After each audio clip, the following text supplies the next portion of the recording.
আসসালামু আলাইকুম HSC ২৬ batch আপনাদের এই সেকেন্ড পেপারে চ্যাপ্টার 4 এর ৪ নাম্বার ক্লাসে ওয়েলকাম করতেছি। আজকের ক্লাসে আমরা অনেক জিনিস দেখব। প্রতিদিনই অনেক জিনিস দেখি এবং এই জিনিসগুলো আপনাদের কাছে যেরকম আমাদের কাছেও একটু নতুন। কেন নতুন? বিকজ কয়েক বছর ধরে এই চ্যাপ্টারগুলো ওইভাবে পড়ানো হয় না। গত বছর মোস্ট প্রবাবলি পড়াইছিলাম বাট তাও খুব স্বল্পভাবে। এই বছর ১ম অনেক বছর পর আমরা পুরো দমে চ্যাপ্টারটা পড়াচ্ছি। তো এই চ্যাপ্টারে অলরেডি আমরা ২ থেকে ৩ টা ক্লাস করে ফেলছি এবং ক্লাসগুলোতে আমরা অনেক জিনিস শিখছি। একটু পানির বোতল দিও।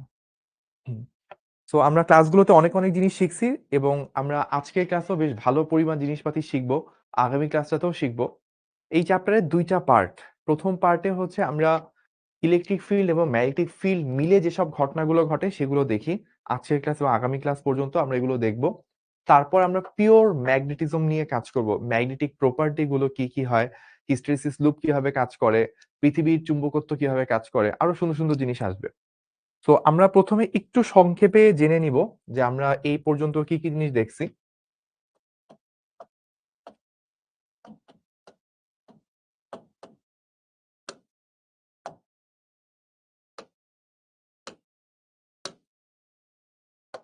ওকে। সো আমাদের একেবারেই ১ম দিকে যে জিনিসপাতিগুলো দেখার কথা ছিল সেটা হচ্ছে বায়োট-স্যাভার্টের সূত্র। আমরা এরকম দেখে আসছিলাম ডিবি হচ্ছে mu by 4 pi into I dl sine theta divided by r square এবং এটার উপর বেস করে আমরা দেখছিলাম অসীম দৈর্ঘ্যের তার সেটার জন্য আমরা কিছু কাজ করছিলাম। তো এইটার জন্য আমরা পেয়েছিলাম ম্যাগনেটিক ফিল্ড একটা নির্দিষ্ট দূরত্ব, এই দূরত্বে আমরা পেয়েছিলাম mu I divided by twice pi a. আমরা দেখেছিলাম বৃত্তাকার তার সেটার কারণে যে চৌম্বক ক্ষেত্র পাওয়া যায় সেটা হচ্ছে B is equals to mu I divided by 2r। আমরা এই জিনিসও কিন্তু শিখে আসছি যে যদি একটা অ্যাঙ্গেল থাকে, পুরো বৃত্তটা না থেকে বৃত্তচাপ থাকে, তখন ইনটু থিটা বাই ৩৬০ হয়। এই ব্যাপারগুলো আমরা দেখছি। আমরা অ্যাম্পিয়ারের সূত্র দেখছি। অ্যাম্পিয়ারের সূত্র আমরা কি দেখেছিলাম? অ্যাম্পিয়ার সূত্র দেখেছিলাম আমরা integration of B dot dl. B dot dl is equals to mu I. এটা আমরা দেখে আসছিলাম, বলছিলাম যে কুলম্বের সূত্র যেরকম একটা সংক্ষিপ্ত জায়গা, কিছু সিমেট্রিক্যাল কেসে অ্যাপ্লাই হয়, আমাদের অ্যাম্পিয়ারের সূত্রটা অলমোস্ট এইরকম। আর গাউসের সূত্র যেরকম ওয়াইড রেঞ্জে অনেকগুলা জিনিসের ক্ষেত্রে অ্যাপ্লাই করা যায়, বায়োট-স্যাভার্টের সূত্রটাও এরকম একটা জিনিস। এরপর আমরা দেখছিলাম চুম্বক ক্ষেত্রে গতিশীল চার্জের উপর বল, সেটা আমরা দেখে আসছিলাম কিউ ভি ক্রস বি। চুম্বক ক্ষেত্রে গতিশীল চার্জের উপর বল, এটা আমরা দেখছিলাম এবং এটার উপর ভিত্তি করে আমরা একটা জিনিস দেখছিলাম যে ভি এবং বি লম্ব যদি হয়, অলওয়েজ যদি সেটা অ্যাপ্লাই যদি হয়, তখন সেখানে একটা বৃত্তাকার পথের সূচনা হয়, যেখানে কেন্দ্রমুখী বলটা কি আসে? কেন্দ্রমুখী বল আসে চৌম্বক বলের সমান। এটা নিয়ে আমরা কিছু কাজ করছিলাম এবং আমরা বৃত্তাকার পথের ব্যাসার্ধ কত সেটা বের করেছিলাম। এগুলো আমরা আগের জিনিস যা দেখেছিলাম সেটা বলতেছি। তো আরেকটু যখন সামনে যাব, আমরা লাস্ট ক্লাসে দেখে আসছিলাম সেটা হচ্ছে F F is equals to N I L cross B. এই জিনিসটা আমরা দেখে আসছিলাম, ঠিক আছে? নিশ্চয়ই মনে পড়ছে। এবং এটা এন ছিল পাক সংখ্যা, আই কারেন্ট, এল হচ্ছে তারের দৈর্ঘ্য, বি হচ্ছে চৌম্বক ক্ষেত্র। এবং এখানে আমরা যদি শুধু এফ এর মান বের করি তাহলে এটা আসে N I L B sine theta. গত ক্লাসে এটা নিয়ে কিছু ম্যাথ দেখছিলাম এবং কিছু ম্যাথ আমরা সলভ করছি অলরেডি। সো এইখানে আমি আজকের ক্লাসে কি পড়াবো সেটা একটু বলতেছি। আজকের ক্লাসে আমরা একটা তার না বরং ২ টা সমান্তরাল সরল পরিবাহী অসীম দৈর্ঘ্যের থাকবে, তাদের মাঝে বল টল এই বিষয়গুলো নিয়ে একটু কাজ করব। প্রবাহী লুপের উপর মানে তারের একটা কুণ্ডলী, সেটাকে যখন ম্যাগনেটিক ফিল্ডে রাখা হয় তখন কি ঘটে সেটা দেখব। লাস্টে হল বিভব যদি আমরা সময় পাই দেখব। একটা ভালো অফার আপনাদের জন্য, এটা দেখে নিলে আপনার জন্য সুবিধা হবে, ইমপ্রুভমেন্ট হবে। সো আমরা এই লাস্ট ২ টা ক্লাসে ২ টা প্রবলেম চ্যালেঞ্জ দিছিলাম, এস চ্যালেঞ্জ যেগুলো ছিল। তো গত ক্লাসের আগের ক্লাসে যেটা দেওয়া হয়েছিল সেটা সলিউশনটা এখানে আছে। সো যদি কেউ চান দেখে নিতে পারেন।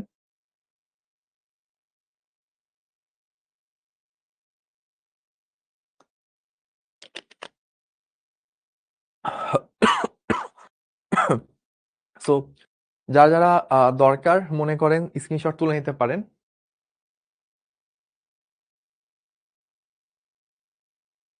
আর গত ক্লাসে যেই এস চ্যালেঞ্জটা দেওয়া ছিল সেটার সলিউশনও এখানে আছে। তো আপনারা অনেকেই করেছেন। আপনাদের সকলকে অসংখ্য ধন্যবাদ এবং আমি খুবই সারপ্রাইজ ছিলাম যে আমি ভাবছিলাম ৫-১০ জন হয়তো করবে। তা আমার কাছে মনে হয় অনেক, অনেক মানুষ করছে। আমাকে সাব্বিরও বলছে, আপনাদের সাব্বির ভাইয়া বলছে যে অনেক মানুষ করছে। অনেকের কমেন্ট দিতে গেছিল। কমেন্ট করতে যেয়ে ওর আইডি গেছে, মানে আরকি আইডিতেও ঝামেলা হয়েছে যে এত কমেন্ট করছে যে কমেন্টের কারণে ওর আইডি হইছে ঝামেলা হয়ে। সো এইটা হচ্ছে সেই প্রবলেমটার সলিউশন। সো স্ক্রিনশট নিয়ে রাখতে পারেন। একটু ভাইয়াকে কমেন্ট করে জানান তো কারা পারছেন? সেজুতি বলছে আমি পেরেছি।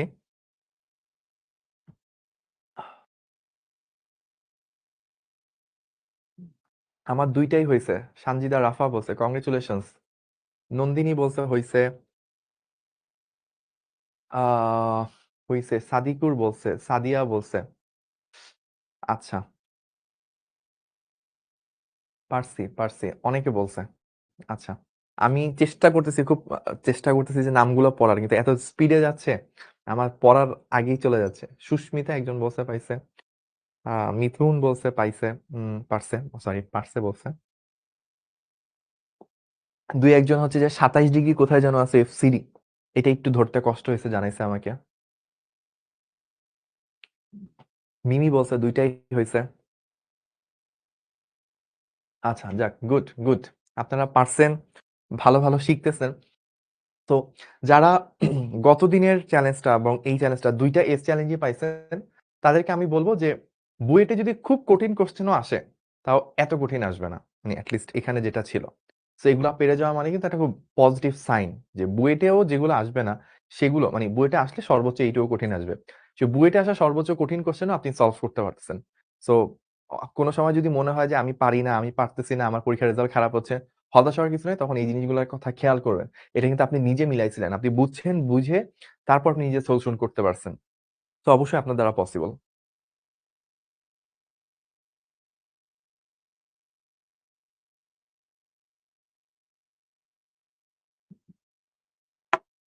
অনেকে অনেক কোয়েশ্চেন করতেছেন যে ভাইয়া চুম্বক ফ্লাক্স কি?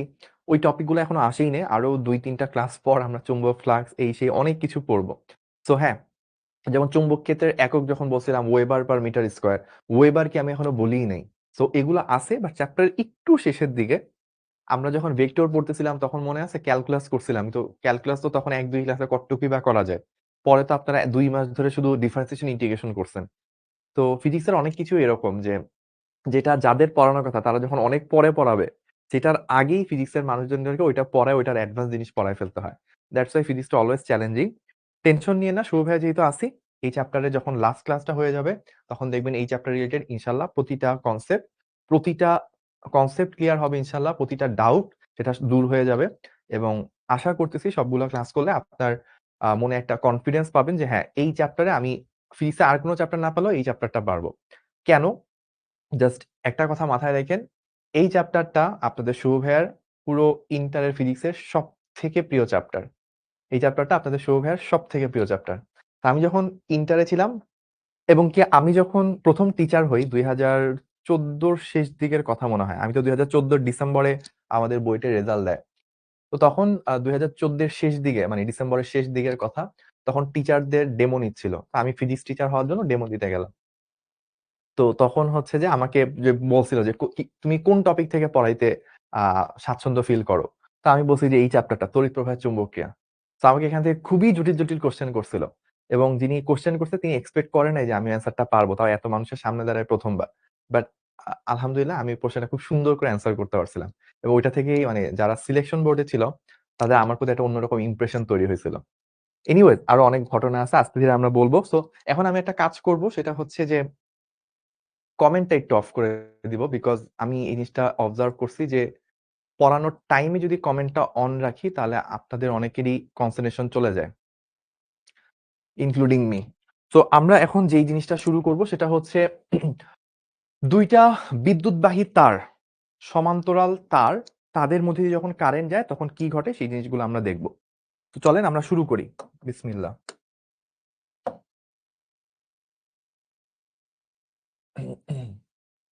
সো এইটা একটা তার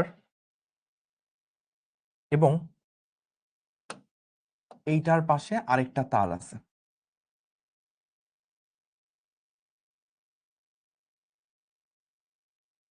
ওকে, তো দুইটা সমান্তরাল সরল পরিবাহী আছে, প্রতিটাই অসীম দৈর্ঘ্যের, প্রতিটাই হচ্ছে অসীম দৈর্ঘ্যের।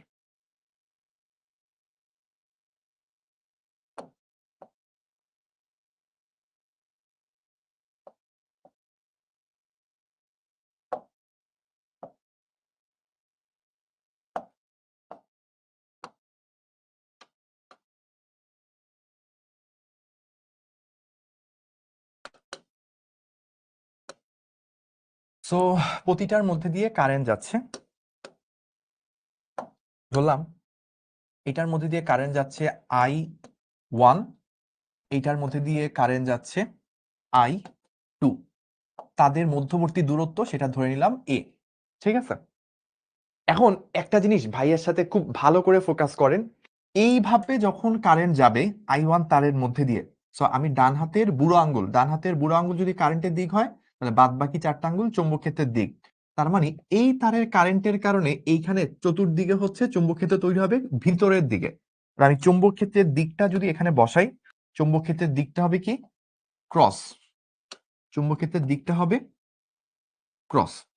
তো এইখানে কতটুকু ম্যাগনেটিক ফিল্ড তৈরি হলো সেটা হচ্ছে B2।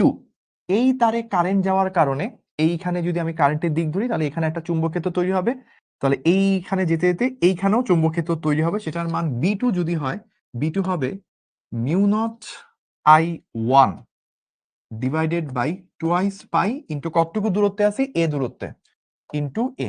কেন এটা বললাম, ওই আমরা পড়ছিলাম না অসীম দৈর্ঘ্যের তড়িৎবাহী তার থেকে এ দূরত্বে চুম্বক ক্ষেত্রের মান কি mu naught I divided by 2 pi a. এই আইটা কিন্তু I1, কারণ এই তারের কারেন্টের কারণে এখানে তৈরি হয়েছে।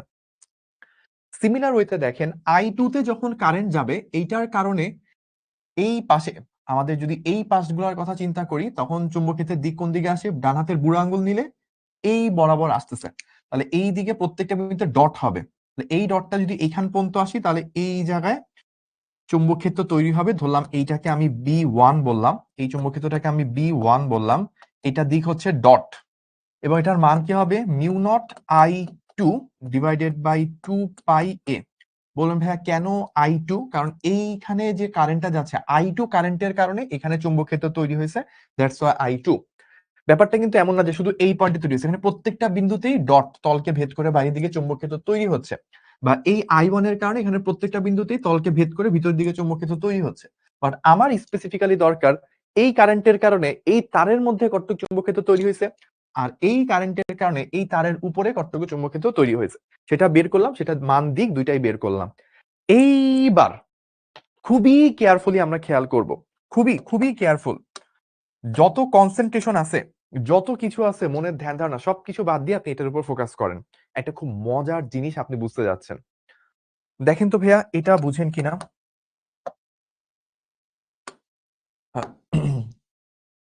এইখানে একটা চৌম্বক ক্ষেত্র আছে, চৌম্বক ক্ষেত্রটা কার কারণে তৈরি হয়েছে, I1 এর কারণে।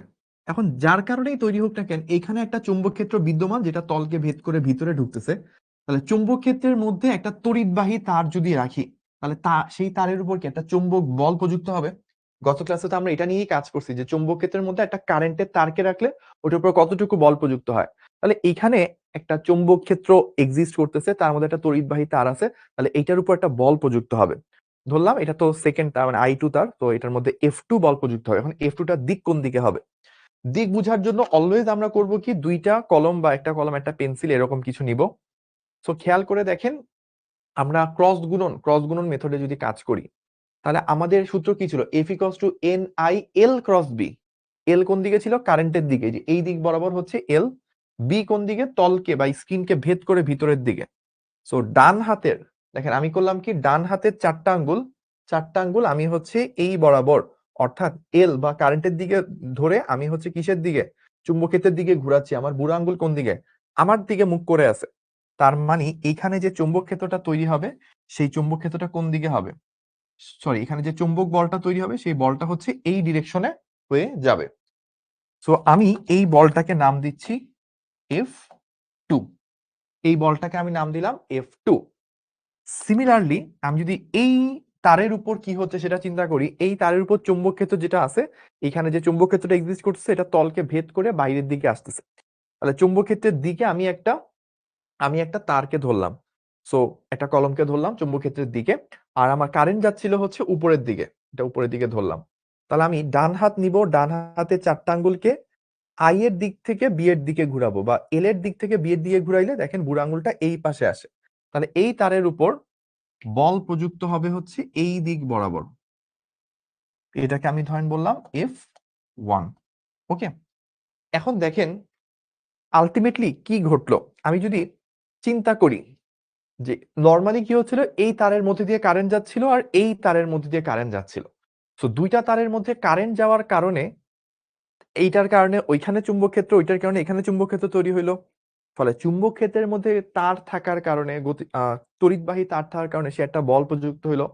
এবং দিন শেষে হইলো কি, এই তারটা ওকে নিজের কাছে টানতেছে, আবার এই তারটা ওকে নিজের কাছে টানতেছে। ঘটনাটা হয়ে গেছে হচ্ছে আপনার যে জসিম সাবানার মতো, একজন আরেকজনকে নিজের দিকে টানে।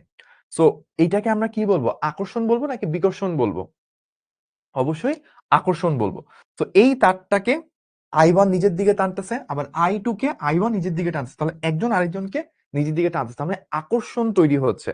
তার মানে যদি দুইটা তারের তড়িৎ প্রবাহ একই দিকে হয় তাহলে একটা আরেকটাকে আকর্ষণ করে। এখন আকর্ষণ বলের মান কত? এখন আমি যদি ফার্স্ট অফ অল F2 বের করি, মনে আছে ওই যে সূত্র ছিল এরকম, F is equals two NI L B sine theta, এরকম ছিল না? এখন আমরা যদি এখানে একক দৈর্ঘ্যে বলটা নির্ণয় করি, F2 ডিভাইডেড বাই L, এটা যদি আমরা বের করি 2 নাম্বার তারের উপর, তাহলে কি হবে, এখানে n, এখানে আমাদের n ইজ ইকুয়ালস টু 1, সকল ক্ষেত্রেই n ইকুয়ালস টু 1, এটা মাথায় রাখতে হবে।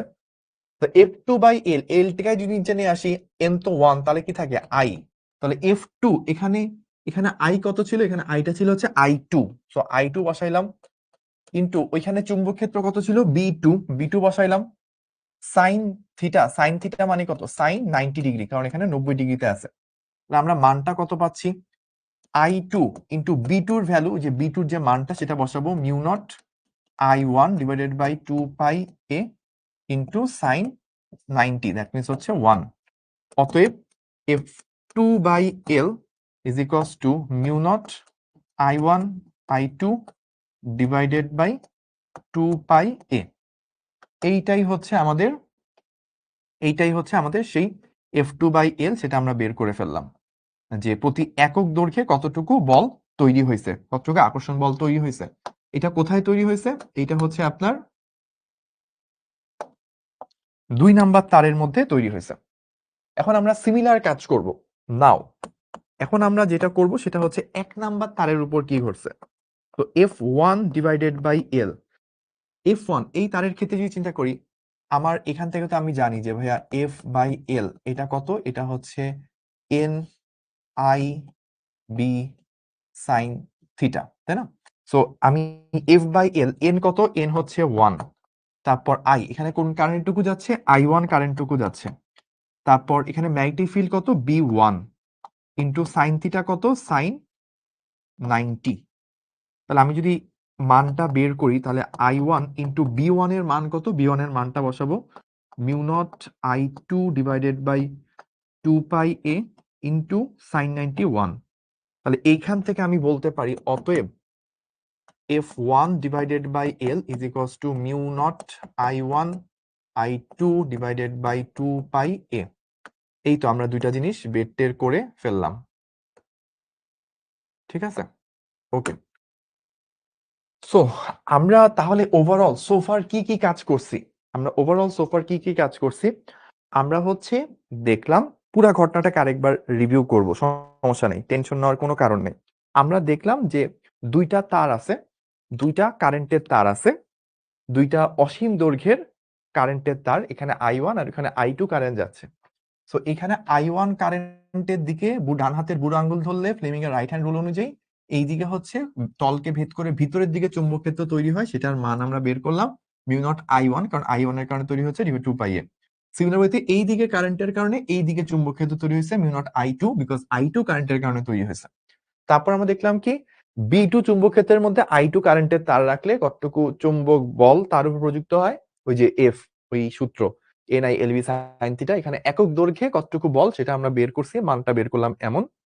এবং F1/L, F1 তারের উপর মানে I1 কারেন্টের তারের উপর কতটুকু বল তৈরি হবে সেটাও বের করলাম, এবং দেখলাম যে দুইটা তার একটা একটাকে কাছে টানতেছে, মানে আকর্ষণ বল তৈরি হয়েছে।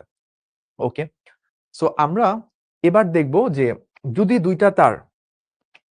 দুইটা তার হচ্ছে আমার এই রকম অবস্থায় থাকতো যে আমি এটাকে কপি করি, দ্যাটস বেস্ট।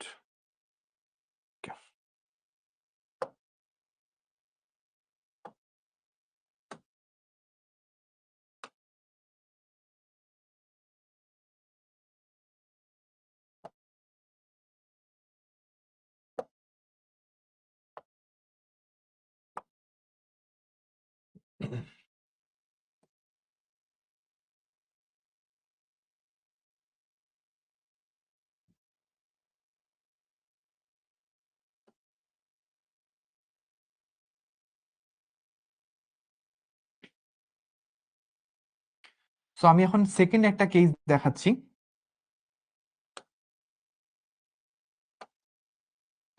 তো আগের স্লাইডটা অ্যাজ ইট ইজ আছে, টেনশন নিয়েন না, ভাইয়া এখন দেখাচ্ছি কি।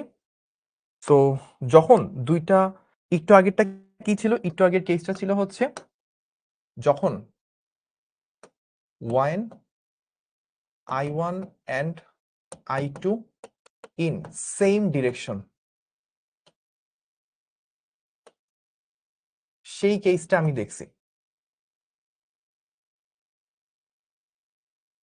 আর এখন আমরা যেটা করব, when I1 and I2 in opposite direction, যদি ভিন্ন ডিরেকশনে থাকে তখন যে বিকর্ষণ করে সেই জিনিসটাই আমরা এখন দেখব।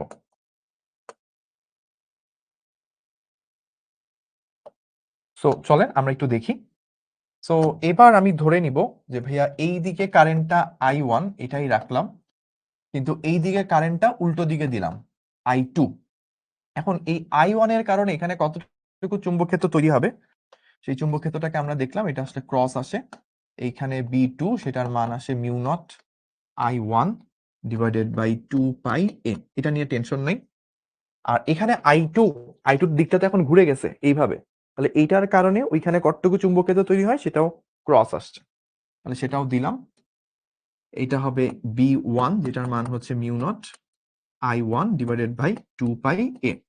সো যেহেতু B1 B2 এর মানগুলা সেম আছে, সো এইদিকে ক্যালকুলেশন যা যা আসা সবকিছু এক্স্যাক্টলি সেম আসবে, এটা নতুন করে তোলার দরকার নেই। জাস্ট আমরা বলের ডিরেকশনটা একটু খেয়াল করব, বলের ডিরেকশনটা আমরা একটু জাস্ট খেয়াল করব। সেটা কি, সেটা হচ্ছে দেখেন এই তারের উপর কি ঘটতেছে, এই তারের উপর বর্তমানে যদি আমরা চিন্তা করি, বর্তমানে এই তারের উপর চৌম্বক ক্ষেত্র কোন দিকে, ভেতরের দিকে, কারেন্ট কোন দিকে নামতেছে, নিচের দিকে। So NIL cross B, so L এর দিক থেকে আমি যদি এভাবে ধরি, এল এর দিক থেকে বি এর দিকে যদি ঘুরি, যে খেয়াল করেন এল এর দিক থেকে আমি বি এর দিকে ঘুরতেছি, তো আপনার দুইটা কলম নিতে হবে। একটা কলম হচ্ছে নিচের দিকে থাকবে, যেটা হচ্ছে কারেন্টের দিক, আর একটা কলম থাকতে হবে স্ক্রিনকে ভেদ করে ভিতরে ঢুকতেছে সেই দিক। এই দুইটা কলমকে আপনি যদি বাম হাত দিয়ে ধরেন, বাম হাতকে এভাবে দিয়ে ধরেন, ডান হাতে 4টা আঙ্গুল নিয়ে যদি আপনি কারেন্টের দিক থেকে চুম্বক ক্ষেত্রের দিকে ঘুরান, দেখবেন ওই দিকে বুড়ো আঙ্গুলটা আসতেছে, তার মানে এখানে চুম্বক বলটা হবে হচ্ছে বাইরের দিকে। আচ্ছা, তাহলে এইটা আমি কি পাইলাম, এটা আমি পাইলাম হচ্ছে F2, এই দিকে পাইলাম আমি F2।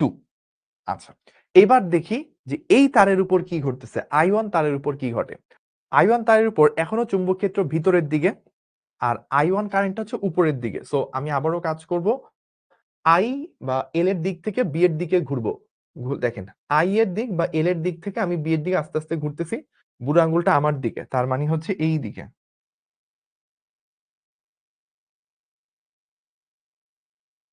সো এইটা হচ্ছে আমার F1। তাহলে খেয়াল করেন F1 F2 দুইটা এখন কি কাছাকাছি আসলো নাকি দূরে সরে গেল? দূরে সরে যাচ্ছে না? এই তারটা ওকে ধাক্কা দিচ্ছে ওইদিকে, ওই তারটা একে ধাক্কা দিচ্ছে এইদিকে। এইটা কখন হয়?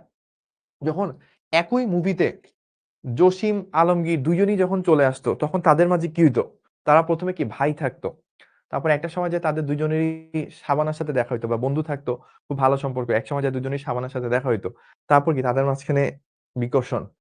সো ওই জিনিসটা এখানে হচ্ছে। তো যদি বিপরীত দিকে কারেন্ট যায় তাহলে হয় কি বিকর্ষণ, তারা একটা থেকে বিকর্ষণ করে দূরে সরে যেতে চায়। আর যদি আপনার সেম দিকে কারেকশন হয়, দুইটাই I1 I2 একই দিকে, তখন তারা পরস্পরকে কাছে টানে। ঠিক আছে, তাহলে এইটুকু পর্যন্ত কি আমরা বুঝতে পারছি? ভাইয়াকে একটু জানান তো। ও আমি তো কমেন্ট অফ করে রাখছি, সরি। দেখি আপনাদের কমেন্ট গুলা একটু তো দেখা লাগবে। এই যে এই সুন্দর সুন্দর কমেন্ট গুলো দেখলে মন ভালো হয়ে যায়। যেমন প্রথম কমেন্টটা মিমির ছিল, বলছে ক্রিস্টাল ক্লিয়ার ভাইয়া। এই তো এভাবে কমেন্ট করবেন, তাহলে তো ভাইয়াদের ভাল লাগে। Thank you, thank you. Okay, okay. So আমরা এবার তাহলে দেখি যে এইখান থেকে আরেকটা মজার কাজ করব। মজার কাজটা কিরকম দেখেন। সো আমরা তো এই জিনিসটা বের করছি, তাই না? সো এইখান থেকে আমরা এই জিনিসটা করতে পারি কিনা দেখেন।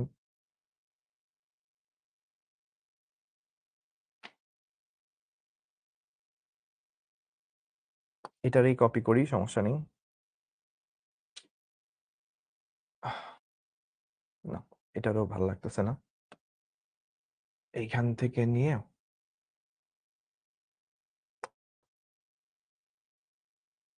ওকে। তো আমার একটা, দুইটা, তিনটা এখানে কাজ করা যাবে। ওকে। তো এবার আমি একটা জিনিস আপনাদের সাথে শেয়ার করব, এটা খুব মনোযোগ দিয়ে বুঝতে হবে। তো আমরা তো এই জিনিসপাতিগুলো দেখছি, সবকিছু দেখা। তো আমি এটা একটু মুছে দিচ্ছি, জাস্ট আমার জায়গা দরকার এই কারণে।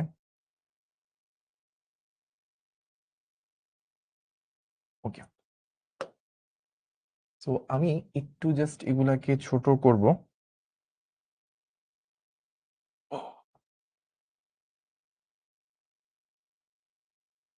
আমার একটু জায়গা দরকার, আমি জায়গা ক্রিয়েট করে নিচ্ছি। ওকে, ঠিক আছে। এবার আমরা একটা জিনিস খেয়াল করব। সেটা কি? সেটা হচ্ছে দেখেন, আমরা তো দেখলাম যে দুইটা তার যখন একই দিকে কারেন্ট ফ্লো হয় তখন তারা পরস্পরকে আকর্ষণ করে, এবং প্রতি একক দৈর্ঘ্যে কতটুকু আকর্ষণ বল হয় সেটার মান আমরা বের করলাম। এখন আমরা যদি চিন্তা করি, এই যে এই সূত্রের মধ্যে কি আছে, এ আছে, তাই না? সো এই দেখেন এফ বাই এল যখন আমি নিব, এই এফ বাই এল, F1/L যা আসছে F2/L তাই আসছে। সেটা আসছে কি mu naught I1 I2 divided by 2πa। এখন চিন্তা করেন তো ভাইয়া, if I1 equals to I2 ধরলাম, সেটা যদি I হয়, এ যদি 1 মিটার হয়, ঠিক আছে, এটাকে আমরা বললাম 1 মিটার, দুইটা তারের মাঝখানে ডিসটেন্সটা কমায় আমি 1 মিটার বানাবো, এবং I1 I2 দুটোতে সমান পরিমাণ কারেন্ট আমি ফ্লো করাবো। তাহলে and if F/L is equals to 2 into 10 to the power minus 7 newton per metre, এটাও যদি হয়,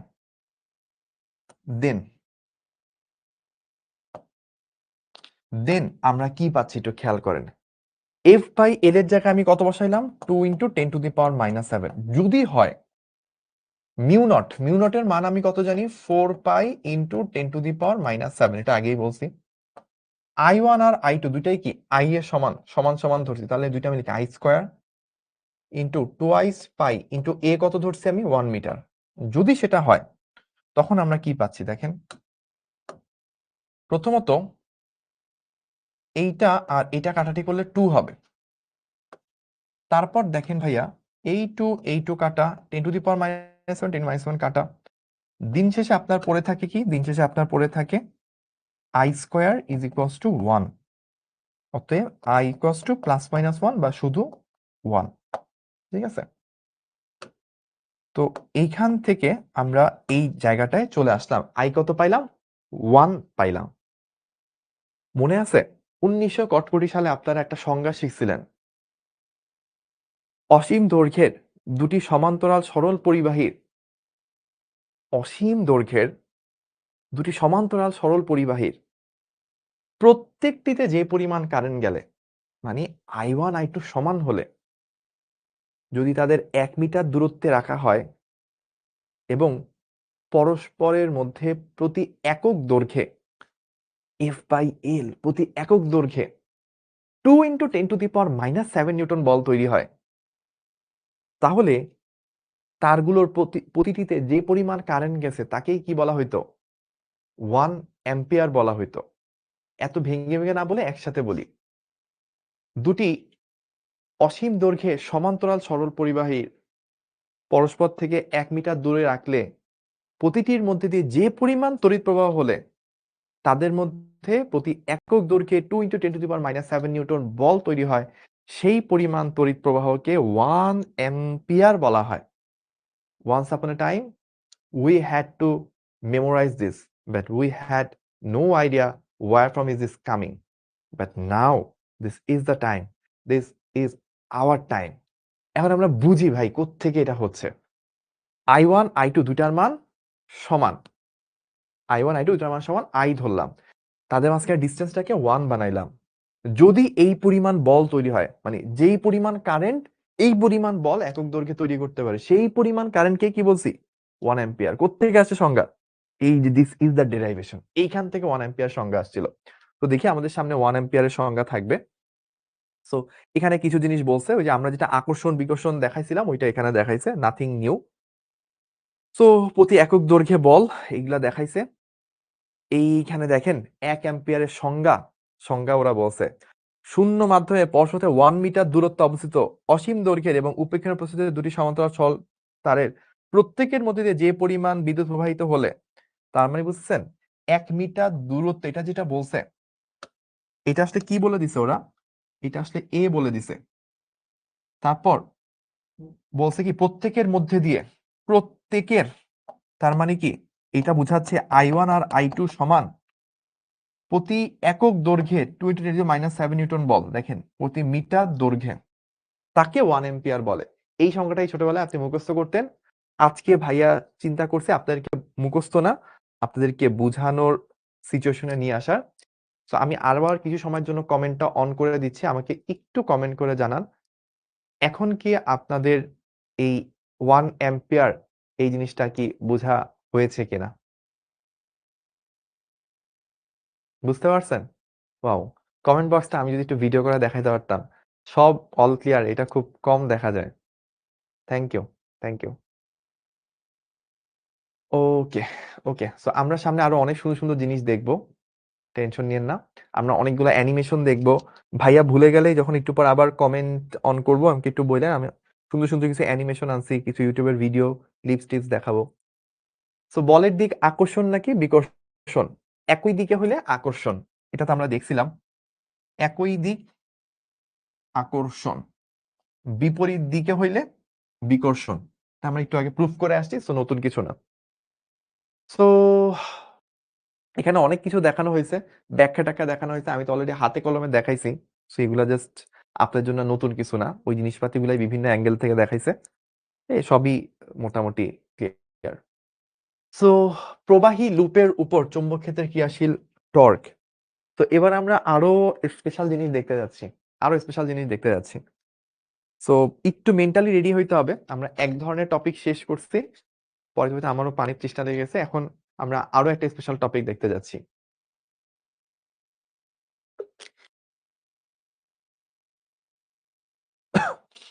তো আমি মোটামুটি সিওর এটা যদি ভালো করে বুঝতে পারেন আগের টপিকের থেকে আরো বেশি মজা পাবেন। চলেন আমরা একটু শুরু করি।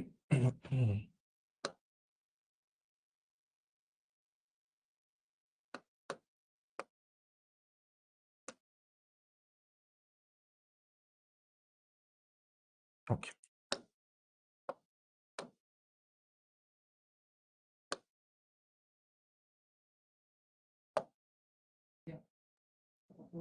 হ্যাঁ বলো। এমনি তো আমার শেষ হওয়ার 15 মিনিট পর আমারই ক্লাস শুরু হবে।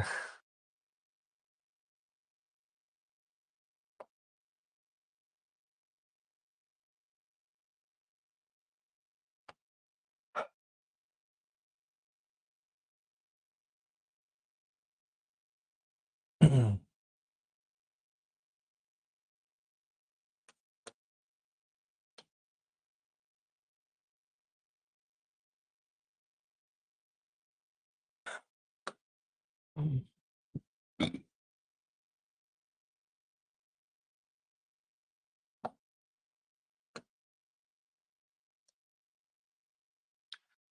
এবারের ঘটনাটা কি? ঘটনা হচ্ছে একটা ম্যাগনেটিক ফিল্ড আছে। ম্যাগনেটিক ফিল্ডটা হচ্ছে বি। এই ডিরেকশনে হচ্ছে ম্যাগনেটিক ফিল্ডটা যাচ্ছে। তো ম্যাগনেটিক ফিল্ডের মধ্যে আমরা কি রাখছি? একটা তারের কুণ্ডলী রাখছি। একটা তারের কুণ্ডলী রাখছি। এখন আমাদেরকে কি করতে হবে? আমরা বের করব যে দেখেন প্রথমত আমরা ম্যাগনেটিক ফিল্ডের মধ্যে একটা চার্জকে রাখছিলাম। গতিশীল চার্জকে রেখে দেখছিলাম। আরো আগে থেকে আসি। ম্যাগনেটিক ফিল্ডে একটা স্থির চার্জ দেখছি। দেখছি কিছুই ঘটে না। ম্যাগনেটিক ফিল্ডের মধ্যে একটা চার্জকে গতিশীল করছি ম্যাগনেটিক ফিল্ডের সমান্তরালে অর্থাৎ 0 ডিগ্রি বা 180 ডিগ্রিতে। তাও কিছু ঘটে না। বাট ম্যাগনেটিক ফিল্ডের মধ্যে যখন একটা চার্জকে বাঁকাভাবে রাখছি তখন দেখছি যে না ওর মধ্যে একটা ধাক্কা প্রযুক্ত হয়। সেটা হচ্ছে চৌম্বক বল। এটা নিয়ে আমরা কাজ করে আসছি। এরপর কি হইলো ম্যাগনেটিক ফিল্ডের মধ্যে একটা কারেন্টের তার রাখলাম। দেখলাম ওইটাও ধাক্কা খায়। তারপর আমরা কি দেখলাম দুইটা সমান্তরাল তার।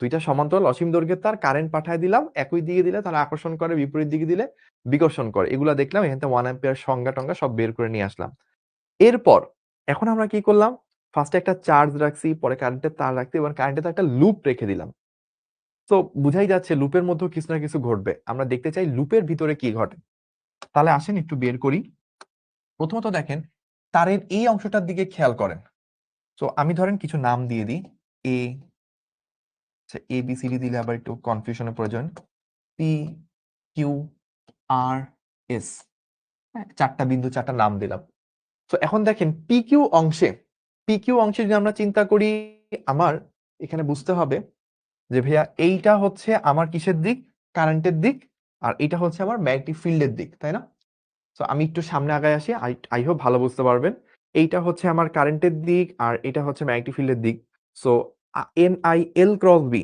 তারের উপর কতটুকু বল প্রযুক্ত হবে N I L cross B L থেকে বি এর দিকে ঘুরলে বুড়ো আঙ্গুলটা ভিতরের দিকে তাহলে এইখানে আমার যে ম্যাগনেটিক ফোর্সটা তৈরি হবে ফোর্সটা ধরলাম আমি এফ সেটা হচ্ছে তলকে ভেদ করে ভিতরের দিকে তৈরি হবে এটা আমি পাইলাম এবার সেকেন্ড অংশ কিউ আর অংশে যদি চিন্তা করেন কিউ আর অংশে কারেন্টের দিক যেদিকে বি এর দিক একই দিকে সো আমরা বুঝতে পারতেছি N I L cross B বা N I L B sine থিটাটা কত হয়ে যাবে sine 0 so F Q R অংশে এফ হচ্ছে N I L B sine 0 degree that means 0 আর যখন আমি সিমিলারলি এস আর অংশে চিন্তা করতেছি এস আর অংশে ওইখানেও F is equals to N I L B sine ওইখানে হবে 180 ডিগ্রি ইকুয়ালস টু 0 কেন ওইখানে হচ্ছে আমার ম্যাগনেটিক ফিল্ড সামনের দিকে আর কারেন্ট হচ্ছে উল্টো দিকে সো অফ অ্যাঙ্গেল কত 180 ডিগ্রি দুইটা দুই দিকে চলে গেছে একটা এই দিকে একটা এই দিকে সো তখন আমার সাইন 180 0 ডিগ্রি এই দুইটা তারের উপর কোনো বল প্রযুক্ত হবে না সো এখানে নো ফোর্স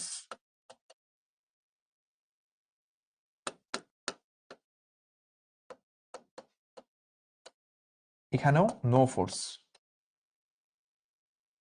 ঠিক আছে তাহলে এই দুইটা অংশে কোনো বল প্রযুক্ত হচ্ছে না এই অংশে আমরা পাইলাম ভিতরের দিকে এই অংশটাতে দেখি কি হয় এই অংশে কারেন্ট টানতেছে নিচের দিকে আর চুম্বক ক্ষেত্র যাচ্ছে ডান দিকে তো আমার মতো এই যে বাম হাতে হচ্ছে এই দুইটাকে ধরবো তারপর চুম্বক ক্ষেত্রের দিকে হচ্ছে এইটা কারেন্টের দিক বা এল এর দিকে এটা ডান হাত নিয়ে যদি N I L cross B করি দেখেন এল ক্রস বি করতেছি কোথায় আসে বাইরের দিকে আসে বুড়ো আঙ্গুলটা তার মানে এই জায়গায় চুম্বক বলের দিক এটা হচ্ছে ডট ঠিক আছে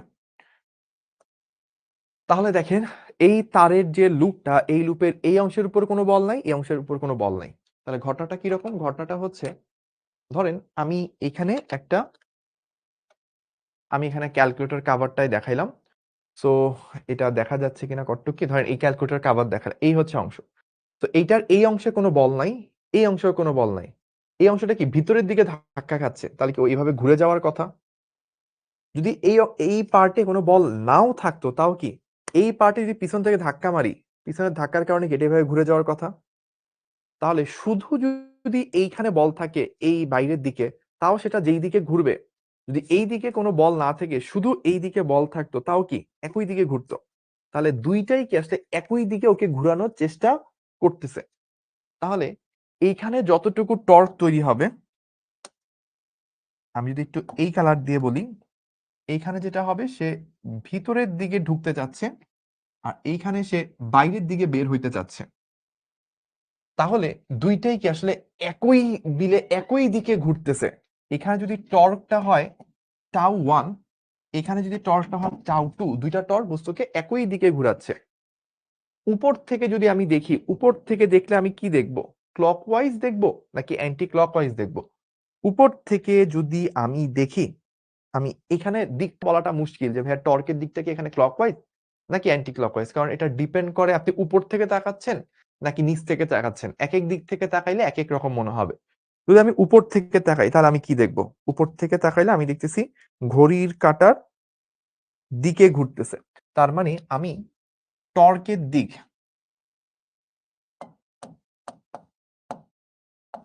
টাউ 1 ও টাউ 2 এর দিক উপর থেকে তাকালে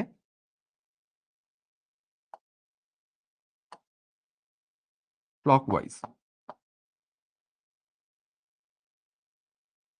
এখন আমরা টোটাল টর্ক যদি আমরা চিন্তা করি সেটা আসলে কি টাউ 1 প্লাস টাউ 2। বলবেন ভাইয়া কেন? কারণ হচ্ছে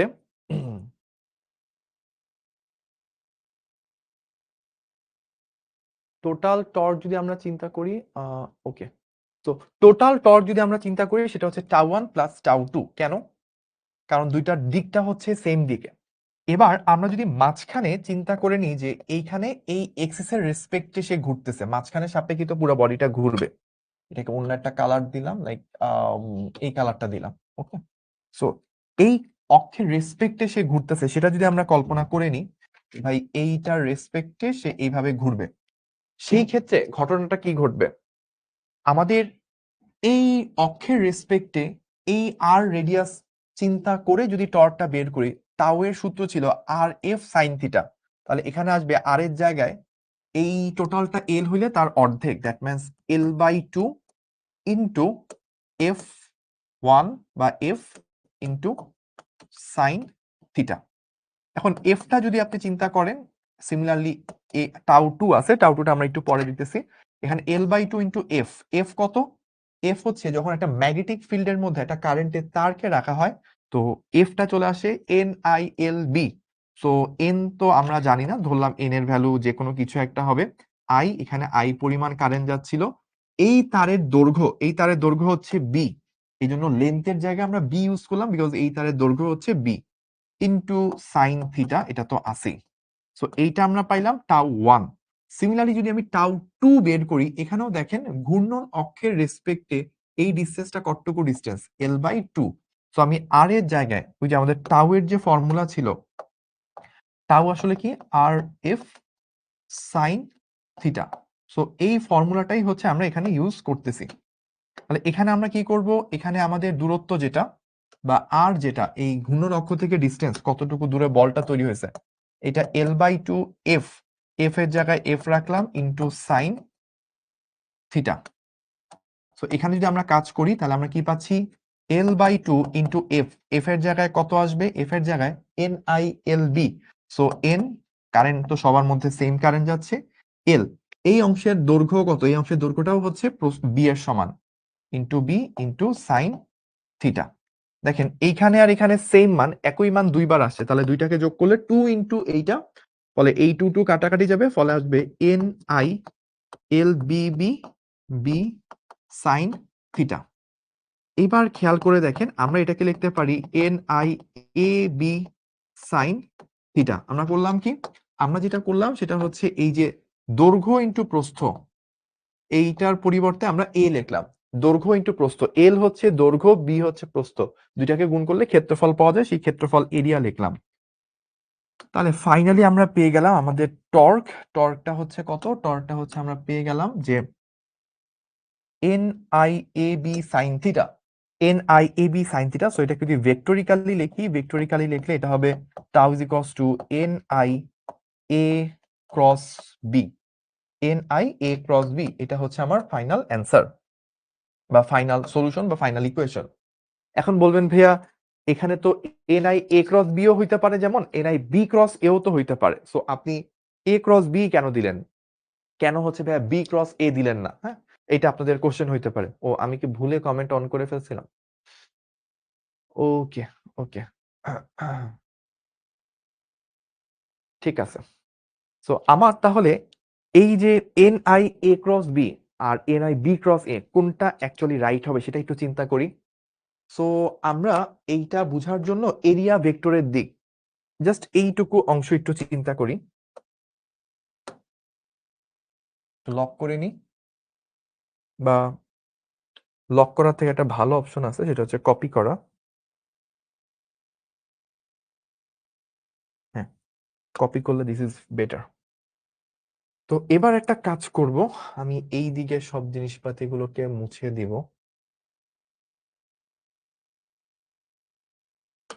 ওকে, সো একটা জিনিস খেয়াল করেন, আমাদের যদি tau is equals to N I A cross B যদি আমরা ধরি, তাহলে ফার্স্ট অফ অল দেখি এর দিক কোনটা। এ এর দিক এই সিনারিওতে দেখেন ক্ষেত্রফল ভেক্টর, ক্ষেত্রফলটা কোন তলে আছে? এই বোর্ডের তলে, তাই না? আপনার স্ক্রিনের তলে আছে। তাহলে এই ক্ষেত্রফল ভেক্টরের দিক হচ্ছে ডান হাতের চারটা আঙ্গুলকে কারেন্টের দিকে যদি ঘুরান, তাহলে বুড়ো আঙ্গুলটা যেই দিকে অর্থাৎ তলকে ভেদ করে ভিতরের দিকে, সেইটা হচ্ছে আপনার ক্ষেত্রফল ভেক্টরের দিক। তাহলে ক্ষেত্রফল ভেক্টরের দিক হচ্ছে তলকে ভেদ করে ভিতরে। আর বি এর দিক কোন দিকে? বি এর দিক সেটা হচ্ছে এই বরাবর। তাহলে আমরা এখন যদি এ ক্রস বি এর দিক চিন্তা করি, এ ক্রস বি এর দিক, তাহলে কি করব?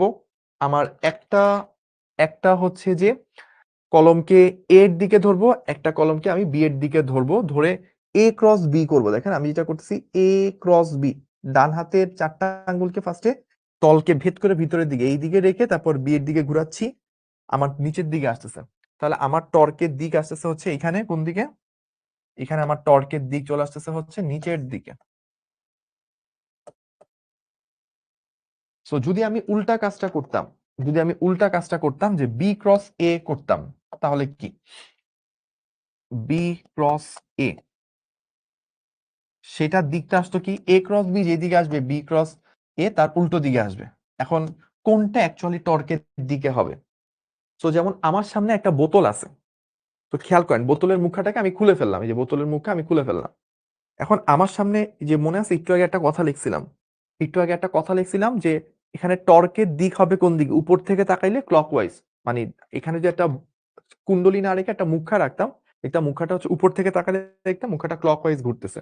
তো আপনার সামনে যদি একটা বোতল থাকে তাহলে আপনি একটা কাজ করতে পারেন, বোতলের মুখাটাকে ফার্স্টে খুলবেন, খুলে তারপর আপনি ধরেন নিচে নামাইতে চান বা মুখাটাকে আপনি আটকাইতে চান, আপনি কোন দিকে ঘুরাচ্ছেন? দেখেন আপনার আঙ্গুলটাকে, যেমন আমি আমার আঙ্গুলটাকে হচ্ছে ক্লকওয়াইজ ঘুরাচ্ছি, ক্লকওয়াইজ ঘুরলে এই মুখাটা হচ্ছে লেগে যায়, তার মানে কি উপর থেকে সে নিচে নামে।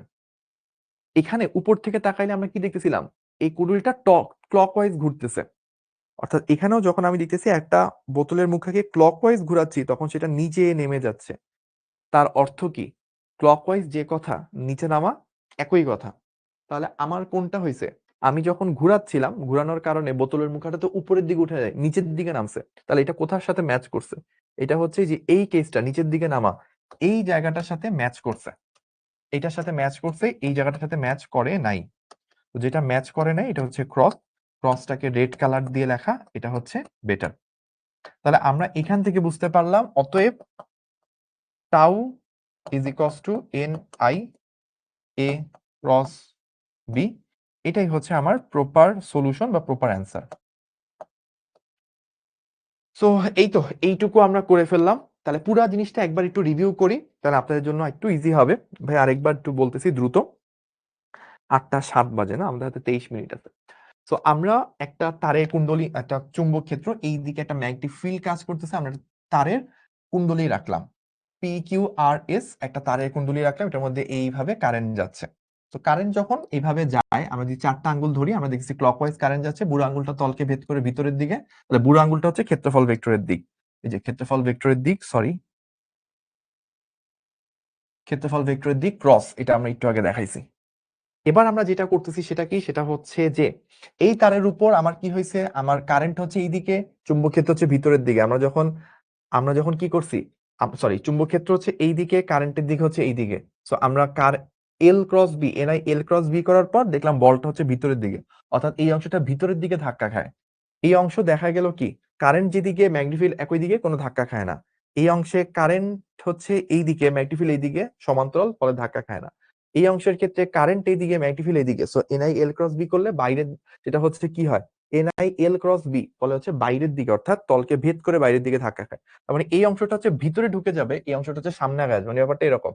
এইভাবে ঘটনাটা ঘটবে, হচ্ছে একই লেভেলে ছিল, এইভাবে ঘটনাটা ঘটবে। তো উপর থেকে তাকালে দেখতে পারবো। এটা আপনি যদি বুঝতে হয় তাহলে কি করতে হবে, আপনার সামনে কোনো একটা স্ট্রাকচার নিতে হবে। লাইক আমি একটা ক্যালকুলেটর খাপ নিছিলাম, তো আমি যখন এইভাবে ধরছি যে এইটা বাইরে আসছে, সেটা ভিতরে ঢুকতেছে, উপর থেকে তাকাইলে আমি দেখছি যে ঘড়ির কাঁটা যেই দিকে ঘুরে, এটা আসলে ওই দিকে ঘুরতেছে, মানে আসলে নিচে নামতেছে। তো টর্কের দিকটা আলটিমেটলি নিচের দিকে বা ক্লকওয়াইজ, যেটাই বলেন না কেন। সো আমরা এখান থেকে বের করছি যে টর্কের মান তো আর এফ সাইন থিটা, এখানে কোন অক্ষের সাপেক্ষে ঘুরতেছে, মধ্য অক্ষের সাপেক্ষে ঘুরতেছে। তাহলে আর এর মানগুলা কত হবে, এখানে যখন টর্ক চিন্তা করবো, আর এর মান হচ্ছে টোটাল দৈর্ঘ্যের অর্ধেক, L/2। সো L/2 বসাইছি, এফ সাইন থিটা, এফ এর মান বের করছি যে NI/LB, যেটা আসে NI/LB, ওটা বসাইছি। তারপর এইখানে দৈর্ঘ্যটা কত ছিল, বি ছিল। এইটুকু অংশ তারের জন্য দৈর্ঘ্যটা বি, ওই বি বসাইছি। তারপর আসছে NI/A, তো ক্ষেত্রফল। তো আমরা তখন বলছি টর্কের ডিরেকশন হবে, বা টর্কের হবে হচ্ছে, টর্কটা হবে NI/A ক্রস বি। এবার আমরা দেখছি NI/A ক্রস বি না হয়ে বি ক্রস এও তো হইতে পারতো। তো কেন বি ক্রস এ হবে না, আমরা যখন ঘুরাইছি, ঘুরানোর পর দেখলাম যে দিকটা আসলে এ ক্রস বি এর সাথে ম্যাচ করে, বি ক্রস এর সাথে ম্যাচ করে না। তাহলে এইখান থেকে টোটাল সামারি হচ্ছে, যখন একটা তড়িৎবাহী তারের কুণ্ডলীকে একটা ম্যাগনেটিক ফিল্ডের মধ্যে রাখবো, তখন কি হবে, সেটার মধ্যে একটা টর্ক তৈরি হবে, বা কুণ্ডলীটার মধ্যে একটা ঘূর্ণন তৈরি হবে। তো ঘূর্ণন তৈরি হবে, এই পর্যন্ত কি বুঝতে পারছেন কিনা, ভাইকে একটু একটু একটু কমেন্ট করে জানান।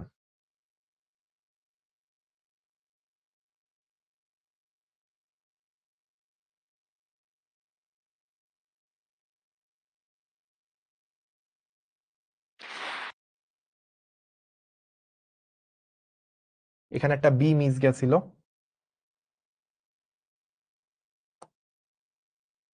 ওকে,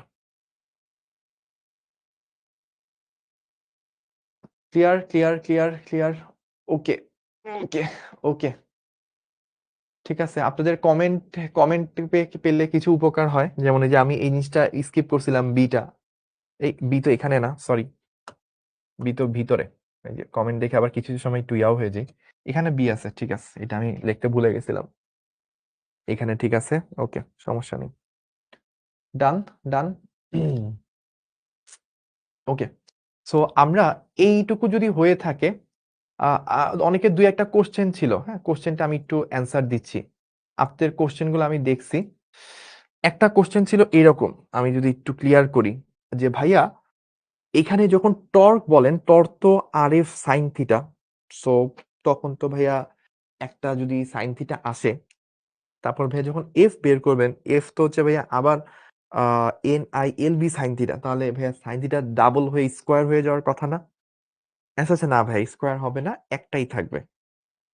কেন থাকবে, সেটা হচ্ছে, আপনি যদি এই কেসে চিন্তা করেন, আমরা যেই সিনারিওতে আছি, হ্যাঁ, আমরা যেই সিনারিওতে আছি, NI/LB, এখানে হচ্ছে দেখেন আপনার আর এবং এফ, এর মধ্যে অন্তর্গত কোণ কিন্তু 90।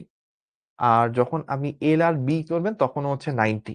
তো এখানে কেস গুলা খুব সুন্দর সুন্দর, মানে আর কি সবসময় হচ্ছে আপনার এই যে এফ এফ এর দিক এবং হচ্ছে বি এর দিক, এগুলো 90 আসতেছে, বা হচ্ছে আপনার আই এর দিক এবং বি এর দিক, এগুলো 90 আসতেছে। বাট যখন হচ্ছে এটা ঘুরতে শুরু করবে, তখনও মানে এটা অলওয়েজ হচ্ছে মেনটেন করে চলতেছে। আপনি যদি অন্য কোনো সিনারিওতে, অন্য কোনো অ্যারেঞ্জমেন্টে নেন, তখন দেখবেন একই সাথে দুইটা হচ্ছে সাইন থিটা আসবে না, একটা যদি সাইন থিটা আসে, আরেকটা হচ্ছে 90 ডিগ্রি চলে আসে। তো ফলে দুইটা মিলে আলটিমেটলি আপনার একটাই সাইন থিটা থাকে, অপরটা সাইন 90 ওয়ান হয়ে যায়, দ্যাটস ওইটা লেখা লাগে না। ঠিক আছে, ওকে, সো আমরা এইটুকু পর্যন্ত বুঝলাম। এইবার হচ্ছে আরেকটা আরেকটা কোশ্চেন ছিল আপনাদের, আমি একটু কোশ্চেনটা দেখি। সেটা হচ্ছে, ওকে, তো কোশ্চেন গুলো মোটামুটি এইটুকুই ছিলেন। সো আমি কোশ্চেনটা দেখার পর এবার হচ্ছে আরেকটা কাজ করব।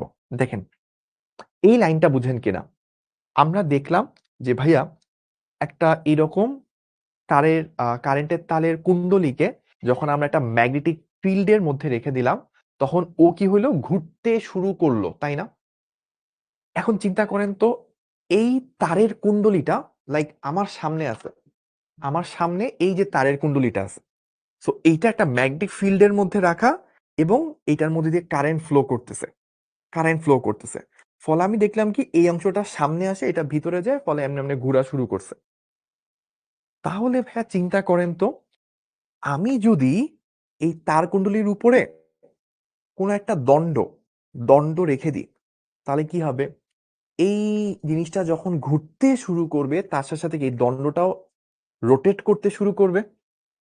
আচ্ছা, এইবার এই দণ্ডটার মাথায় আমি ফ্যানের ৩টা পাখা দিয়ে দিলাম। আমি আলাদা ৩টা পাখা এই দণ্ডের মাথায় যুক্ত করে দিলাম। তাহলে এইটা যখন ঘুরতেছে, তারের কুণ্ডলীটা, তার সাথে সাথে দণ্ডটা ঘুরতেছে। দণ্ড যখন ঘুরে, দণ্ডের সাথে সাথে কি ঘুরতেছে? পাখাগুলাও ঘুরতেছে। ফলে আমার কি হয়ে গেল? ফ্যানের মতো ঘূর্ণন শুরু হয়ে গেল না? তাহলে এই যে আমি ম্যাগনেটিক ফিল্ডের মধ্যে একটা তড়িৎবাহী তারের লুপকে রাখলাম, ফলে এইটার যে ঘূর্ণনটা পাইলাম, ঘূর্ণনের কারণে চাইলে এটার সাথে কোনো একটা বস্তুকে রাখলে এই ঘূর্ণন শক্তি দিয়ে ওই বস্তুটাকেও ঘুরাইতে পারবো, যেমন ফ্যানকে ঘুরাইতে পারি। সো এই বিষয়টাই আসলে কি? এই বিষয়টাই হচ্ছে মোটর। তড়িৎ মোটর এইভাবেই কাজ করে, এবং এটাকেই তড়িৎ মোটরের কার্যপ্রণালী বলা হয়ে থাকে।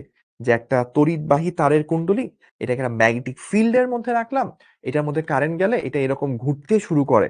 তো যখন ঘুরতে শুরু করে, এটার সাথে একটা বস্তু লাগাই দিলে ওইটাও ঘুরে, ওর মাথায় যদি পাখা লাগাই দিয়ে পাখাও ঘুরবে। ফলে এইটা দিয়ে একটা ঘূর্ণন তৈরি করা যায়, যেটা হচ্ছে মোটরের মেইন কাজ। তো this is how motor works, এবং সেটাই কিন্তু আমরা এতক্ষণ দেখলাম। সো আমাকে একটু কমেন্টে জানান যে মোটর কিভাবে ঘুরে কাজ করে, এটার মেইন আইডিয়াটা, মেইন থিমটা কি আমরা ধরতে পারছি কিনা।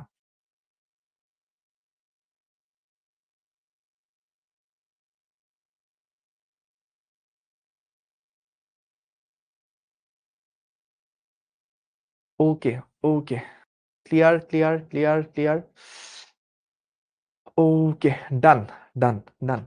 তাহলে আমরা অনেকগুলো কমেন্ট পেয়ে গেছি। খুবই ধন্যবাদ আপনাদেরকে কমেন্টগুলো করার জন্য। সো এইবার আমরা আরেকটু সামনে আগাবো। আরেকটু সামনে আগাবো। তো এইটুকু করার পর আমরা একটু দেখি, আমাদের এখানে এই তো সূত্র আছে। আমরা কিছু অ্যানিমেশন দেখবো। এতক্ষণ তো ভাইয়া মুখে মুখে বললাম, এবার এইটাকেই অ্যানিমেশনে দেখবো। চলেন আমরা দেখি।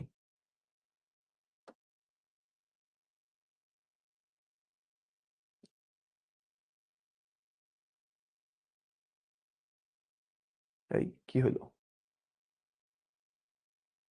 থ্যাংক ইউ স্লাইডে চলে গেলাম।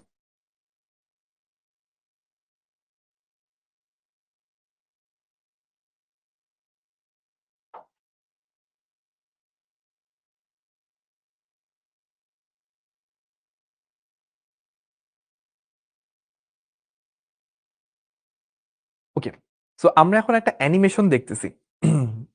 দেখি এখানে কি ঘটে। সো আমি জাস্ট একটা জায়গায় একটু পজ করি। পজ করার কি অপশন আছে? থাকার তো কথা।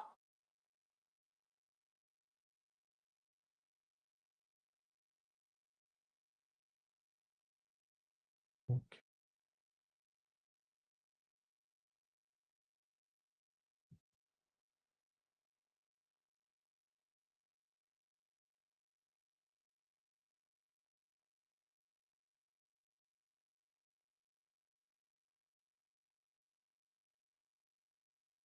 তো আমরা একটু এখান থেকে দেখি, আই গেস এখান থেকে আমি কন্ট্রোল করতে পারবো, সমস্যা নেই।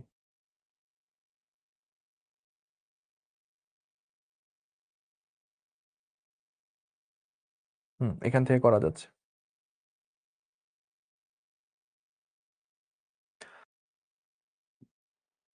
খেয়াল করেন এই মোমেন্টটাতে যদি আমরা একটু তাকাই, এই পাশে নর্থ পোল রাখা, এই পাশে সাউথ পোল রাখা, তাহলে নর্থ থেকে সাউথের দিকে, অর্থাৎ এই ডিরেকশনে হচ্ছে আমার চৌম্বক ক্ষেত্র, তাহলে এই ডিরেকশনটা আমার ম্যাগনেটিক ফিল্ডের দিক।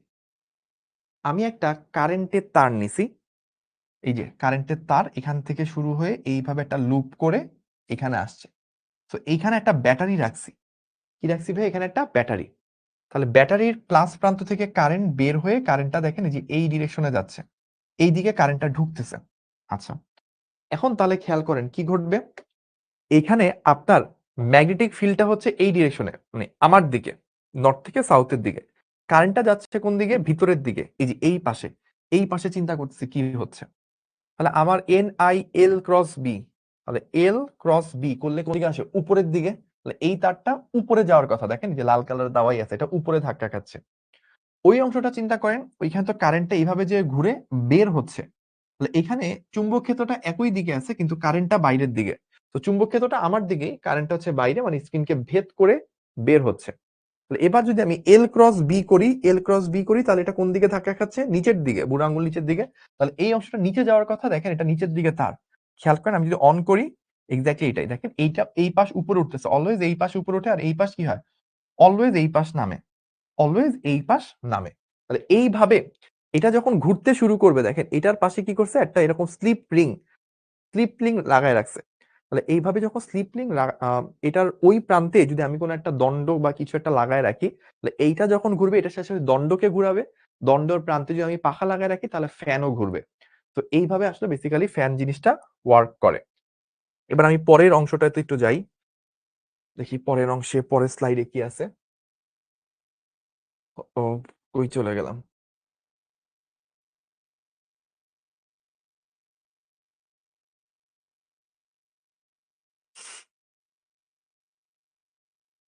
তো এইটা আরেকটা অ্যানিমেশন, আমরা একটু দেখবো এখানে কি ঘটে। এইবার আমার নর্থ থেকে সাউথ, আমার ম্যাগনেটিক ফিল্ডের দিকটা হচ্ছে এই ডিরেকশনে, ঠিক আছে?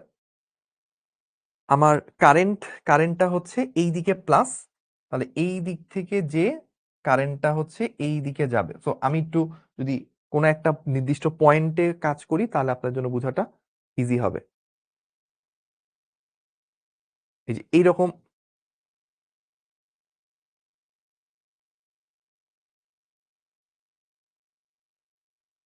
কোন একটা পয়েন্টে চিন্তা করেন যে ভাইয়া কি ঘটতেছে। এইবার আমাদের সিনারিওতে এই পাশে আছে নর্থ, ওই পাশে সাউথ, তাহলে ম্যাগনেটিক ফিল্ডটা কি এই ডিরেকশনে। এইখানে প্লাস আছে, তার মানে কারেন্টটা এই দিক দিয়ে ঢুকতেছে, তাহলে এই দিকে হচ্ছে কারেন্টের দিক। তাহলে আমি করব কি? N I L cross B, যে এল থেকে বি এর দিকে ঘুরাইলাম। আমার শুধু লেকচার দেখলে কিন্তু হবে না, ভাইয়ার সাথে সাথে আপনারও একটা দুইটা কলম নিতে হবে। এই দিক বরাবর, মানে বাম হাতে যেরকম ভাইয়া কলম ধরতেছে আপনাকেও বাম হাতে কলম ধরতে হবে। আপনাকেও ডান হাতটা ঘুরায় ঘুরায় দেখতে হবে আপনার আঙ্গুলের সাথে মিলে কিনা। নাইলে এটা জীবনেও বোঝা সম্ভব হবে না। ঠিক আছে? তাহলে এইদিকে বি, এইদিকে কারেন্টের দিক থেকে বি এর দিকে ঘুরাইলে বুড়ো আঙ্গুলটা নিচের দিকে, তাহলে এই অংশটা নিচে নামার কথা। আর কারেন্টটা এইভাবে যে এদিক দিয়ে বের হচ্ছে, তাহলে এখানে কারেন্টের দিকটা বাইরের দিকে। তো আমি যদি করি N I L cross B, তাহলে উপরের দিকে আসে, কারেন্ট থেকে ম্যাগনেটিক ফিল্ডের দিকে গেলে উপরের দিকে, তাহলে এই অংশটা উপরের দিকে ধাক্কা খাওয়ার কথা। তাহলে এই অংশটা উপরে উঠবে, এই অংশটা নিচে নামবে, এইটা ঘটার কথা।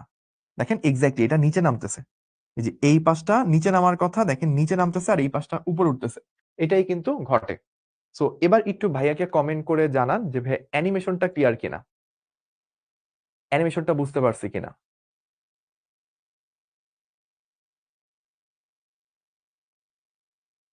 ক্লিয়ার? ওকে, ওকে, ডান, ডান। সো এবার এবার আমরা আমাদের পড়াতে ফেরত যাই। ওকে, তো আমরা অ্যানিমেশন দুইটা দেখে ফেললাম। এইবার এবার okay, done, thank you, thank you. So আমাদের এখানে যা যা ঘটছে সেই ব্যাপারগুলোকে এখানে বর্ণনা করছে, সমস্যা নাই। তো একটু যদি আরেকটা ওয়েতে আপনাদেরকে এক্সপ্লেইন করি, সেটা হচ্ছে এইদিকে হচ্ছে কি হচ্ছিল, কারেন্ট ইন হচ্ছে, দেখেন এখানে নর্থ পোল, এখানে সাউথ পোল। নর্থ আর সাউথ যদি দেওয়া থাকে তাহলে বুঝতেই পারতেছেন, নর্থ থেকে সাউথের দিকে, নর্থ থেকে সাউথের দিকে এই দিক বরাবর হচ্ছে ম্যাগনেটিক ফিল্ড আছে, তাই না? আচ্ছা, এইবার আপনাকে কি বলছে? কারেন্ট এদিক দিয়ে আউট হচ্ছে, তার মানে এই দিকে হচ্ছে কারেন্টটা এই দিকে বের হচ্ছে, আর এইদিকে কারেন্টটা ইন, তার মানে এই দিকে হচ্ছে কারেন্টটা ইন হচ্ছে। এই ব্যাপারগুলো আপনাকে দিয়ে দিছে। এবার দেখেন আপনি খেয়াল করে যে আপনার এই পোর্শনে যদি চিন্তা করেন, এখানে আপনার ম্যাগনেটিক ফিল্ড এই দিকে, আর তার কারেন্ট হচ্ছে এইভাবে বের হচ্ছে। So N I L cross B উপরের দিকে, উপরের দিকে সে ধাক্কা খাচ্ছে। আর এখানে কারেন্টটা ভিতরে ঢুকতেছিল, ম্যাগনেটিক ফিল্ড বাইরের দিকে, সো এনআই এল ক্রস এনআই, এই যে আই এর দিক থেকে বি এর দিকে ঘুরাইলে নিচের দিকে, সেটা নিচের দিকে ধাক্কা খাচ্ছে। তো এইভাবেও কিন্তু কি হয়, এটা উপরে এটা নিচে, ফলে সে এইভাবে ঘুরতে শুরু করে, এইভাবে ঘুরতে শুরু করে, ওইটাই দেখাইছে। আর এখানে যদি চিন্তা করেন, এইখানে সে নিচের দিকে উপরের দিকে কেন ধাক্কা খাচ্ছে, কারণ নিচের দিকে আপনার বল রেখার ঘনত্ব বেড়ে গেছে, ফলে বল রেখাগুলো উপর দিকে ধাক্কা মারবে, ফলে সে উপরে উঠতেছে। আর এই পাশে কি হয়েছে, এই পাশে উপরের দিকে ধাক্কা, বল রেখার ঘনত্ব বেশি, নিচের দিকে কম, বল রেখাগুলো নিচে ধাক্কা দিবে, ফলে সে নিচে যাচ্ছে। ফলে এই ব্যাখ্যা থেকেও আস্তে আস্তে সে উল্টো দিকে ঘুরতেছে, এবং এই ব্যাখ্যাটা কিন্তু গত ক্লাসে আমরা দিয়েছিলাম। তো এগুলো গেল, এই জিনিসটাই বিভিন্ন অ্যাঙ্গেল থেকে বলতেছে, এতগুলো অ্যাঙ্গেল দরকার নাই। হল বিভব, আমরা হল বিভবে যাব। তো এর আগে একটু একটা জিনিস বলি, আমরা যেটা শিখে আসছি সোফার, যে ভাইয়া আমাদের তো টর্ক আসলো, তাই না, যে ভাইয়া tau is equals to N I A cross B. তো মাথায় রাখবেন, এই এন আই এ এইটাকে একত্রে একটা নামে ডাকে, এটাকে বলা হয় এম। এম কি, এম হচ্ছে চৌম্বক ভ্রামক বা ম্যাগনেটিক মোমেন্ট।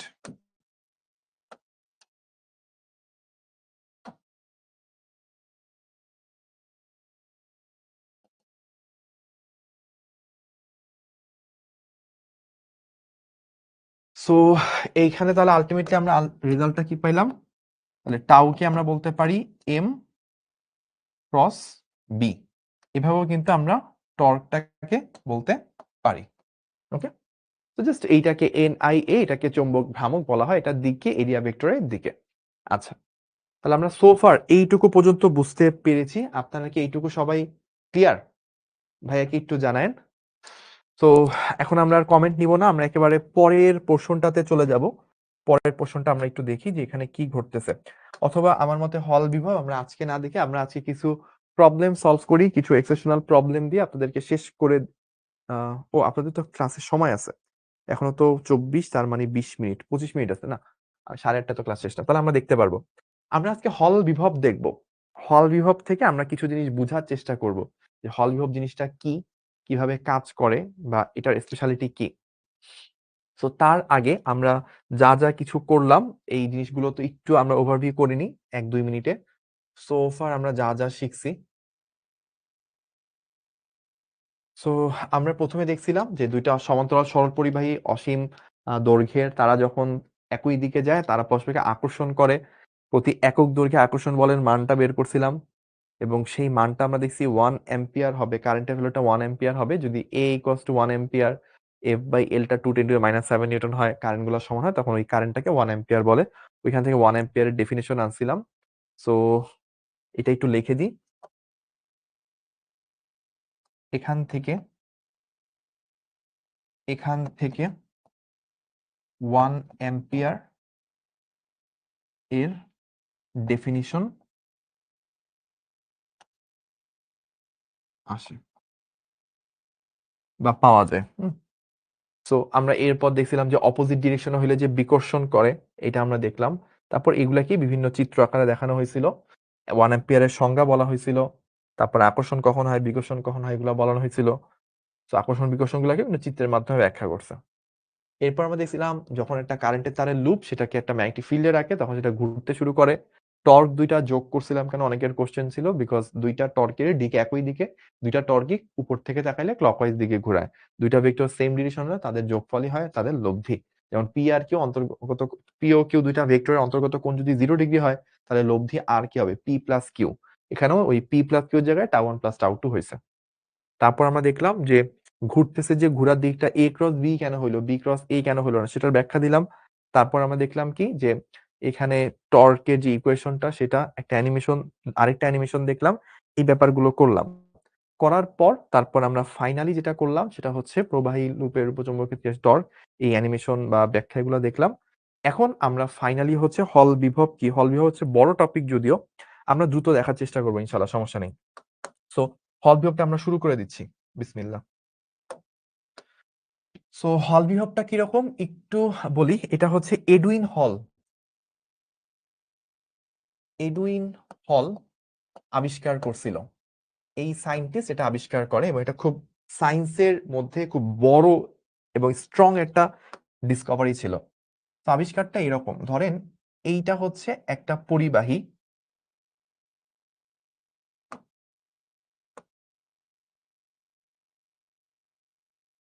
ওকে,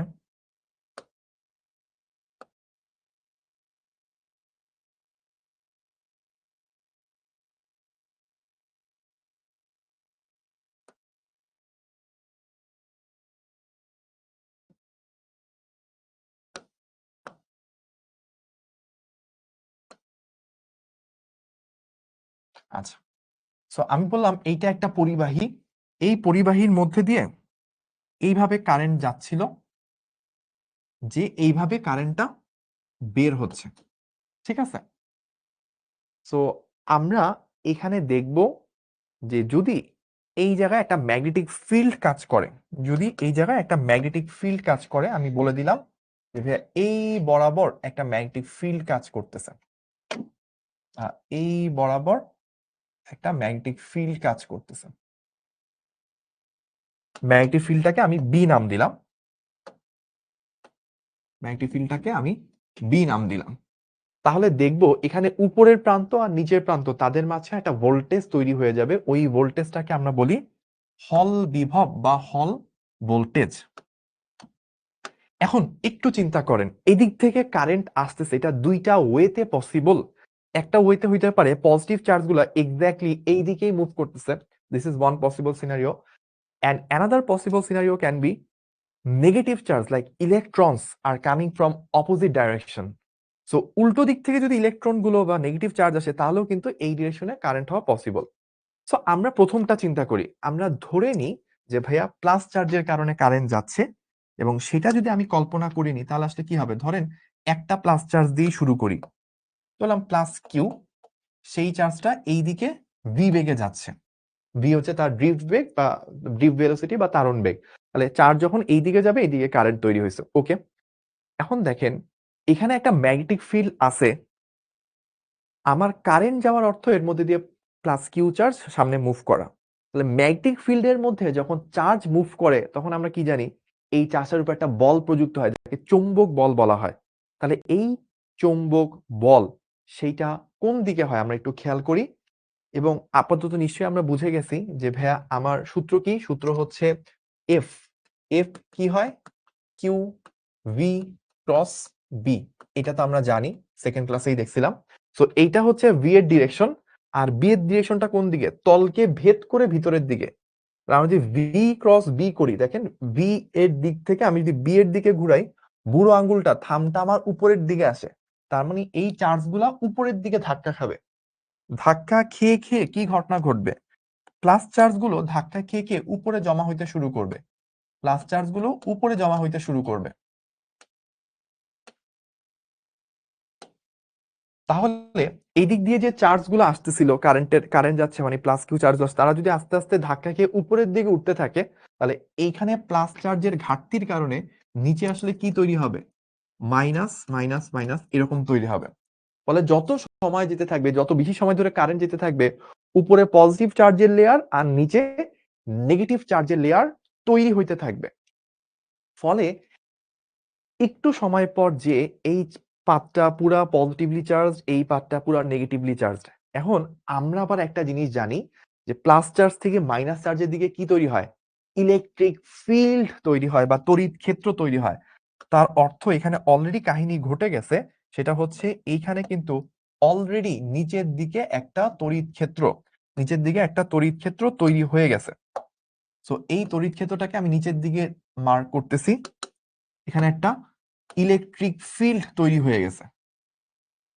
তাহলে প্রথম থেকে যদি বলি, এইদিকে আমি কারেন্ট ধরে নিছি এবং আমরা ধরি প্লাস কিউ চার্জের গতির কারণে কারেন্ট তৈরি হয়েছে।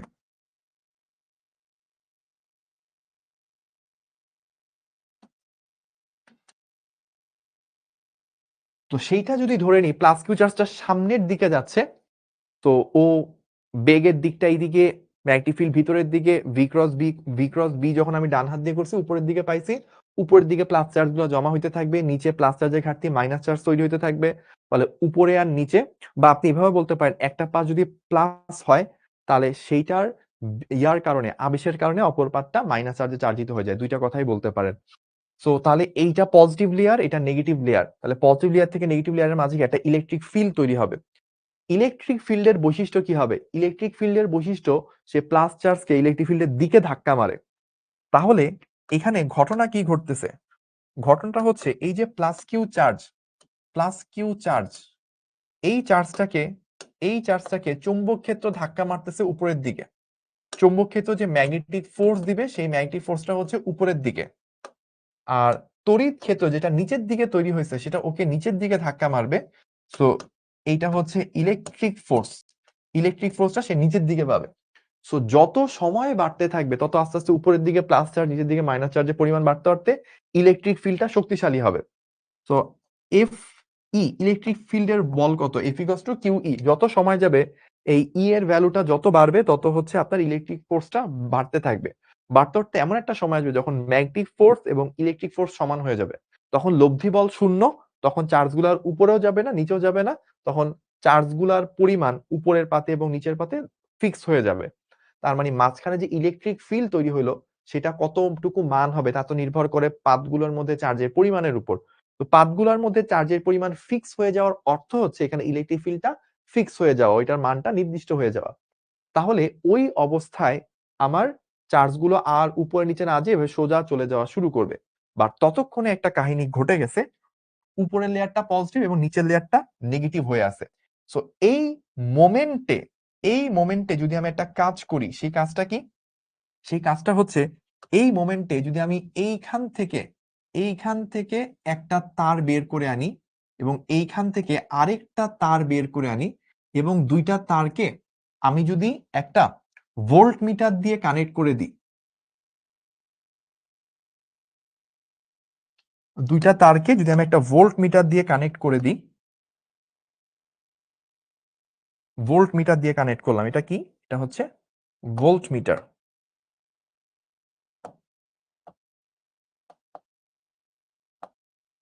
ঠিক আছে? তখন দেখবো ভোল্ট মিটারটা ডানে ডানে মুভ করে থাকবে। কেন? কারণ উপরের দিকে যদি প্লাস থাকে, মানে উপরের প্রান্তটা, এইটা উপরের প্রান্তটা যদি প্লাস হয়, নিচের প্রান্তটা যদি প্লাস হয়, নিচের প্রান্ত যদি মাইনাস হয়, উপরটা প্লাস নিচেরটা মাইনাস, তখন কাঁটাটা ডানে ডানে হেলে থাকার কথা। কিন্তু কিন্তু বাস্তবে কি হয়? কিন্তু বাস্তবে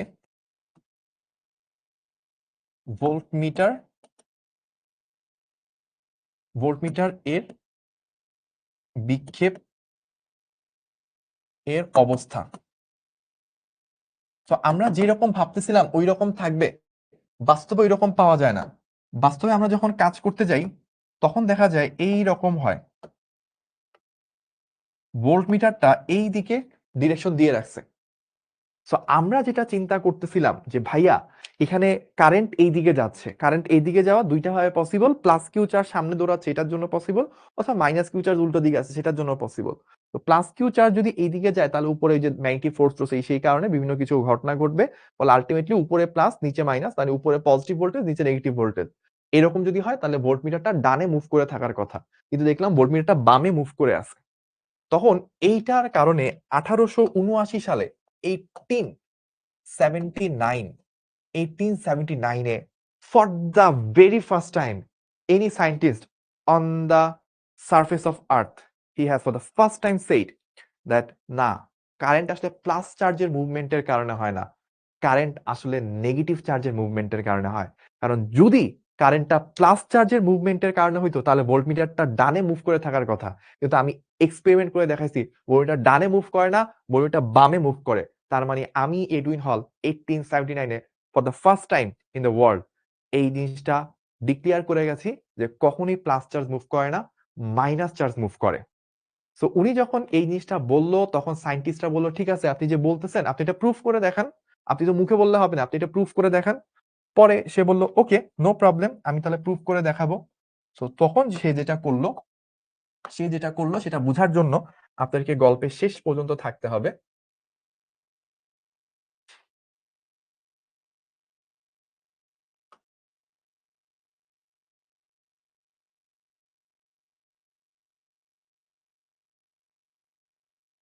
সো তখন সে যেটা বললো, আচ্ছা ঠিক আছে, আমি তাহলে ধরি যে যদি মাইনাস চার্জের মুভ করার কারণে, আমি এখানে ধরলাম প্লাস চার্জ না, মাইনাস কিউ চার্জের মুভ কারণে কারেন্ট তৈরি হয়েছে।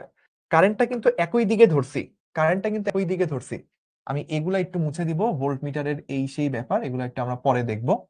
মাঝখানে জিনিসপাতিগুলো আমরা একটু মুছে দিব।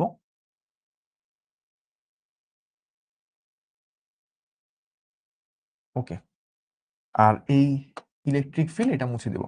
তো এখনো আমরা কি চিন্তা করতেছি, এখনো আমরা সেই আগের জায়গাতেই আছি যে ভাইয়া এইদিকে একটা ম্যাগনেটিক ফিল্ড তৈরি হয়েছে, এদিকে একটা ম্যাগনেটিক, এখানে হল ভোল্টেজ লেখা ছিল সম্ভবত, হল এফেক্ট বা হল ভোল্টেজ, এনিওয়েজ।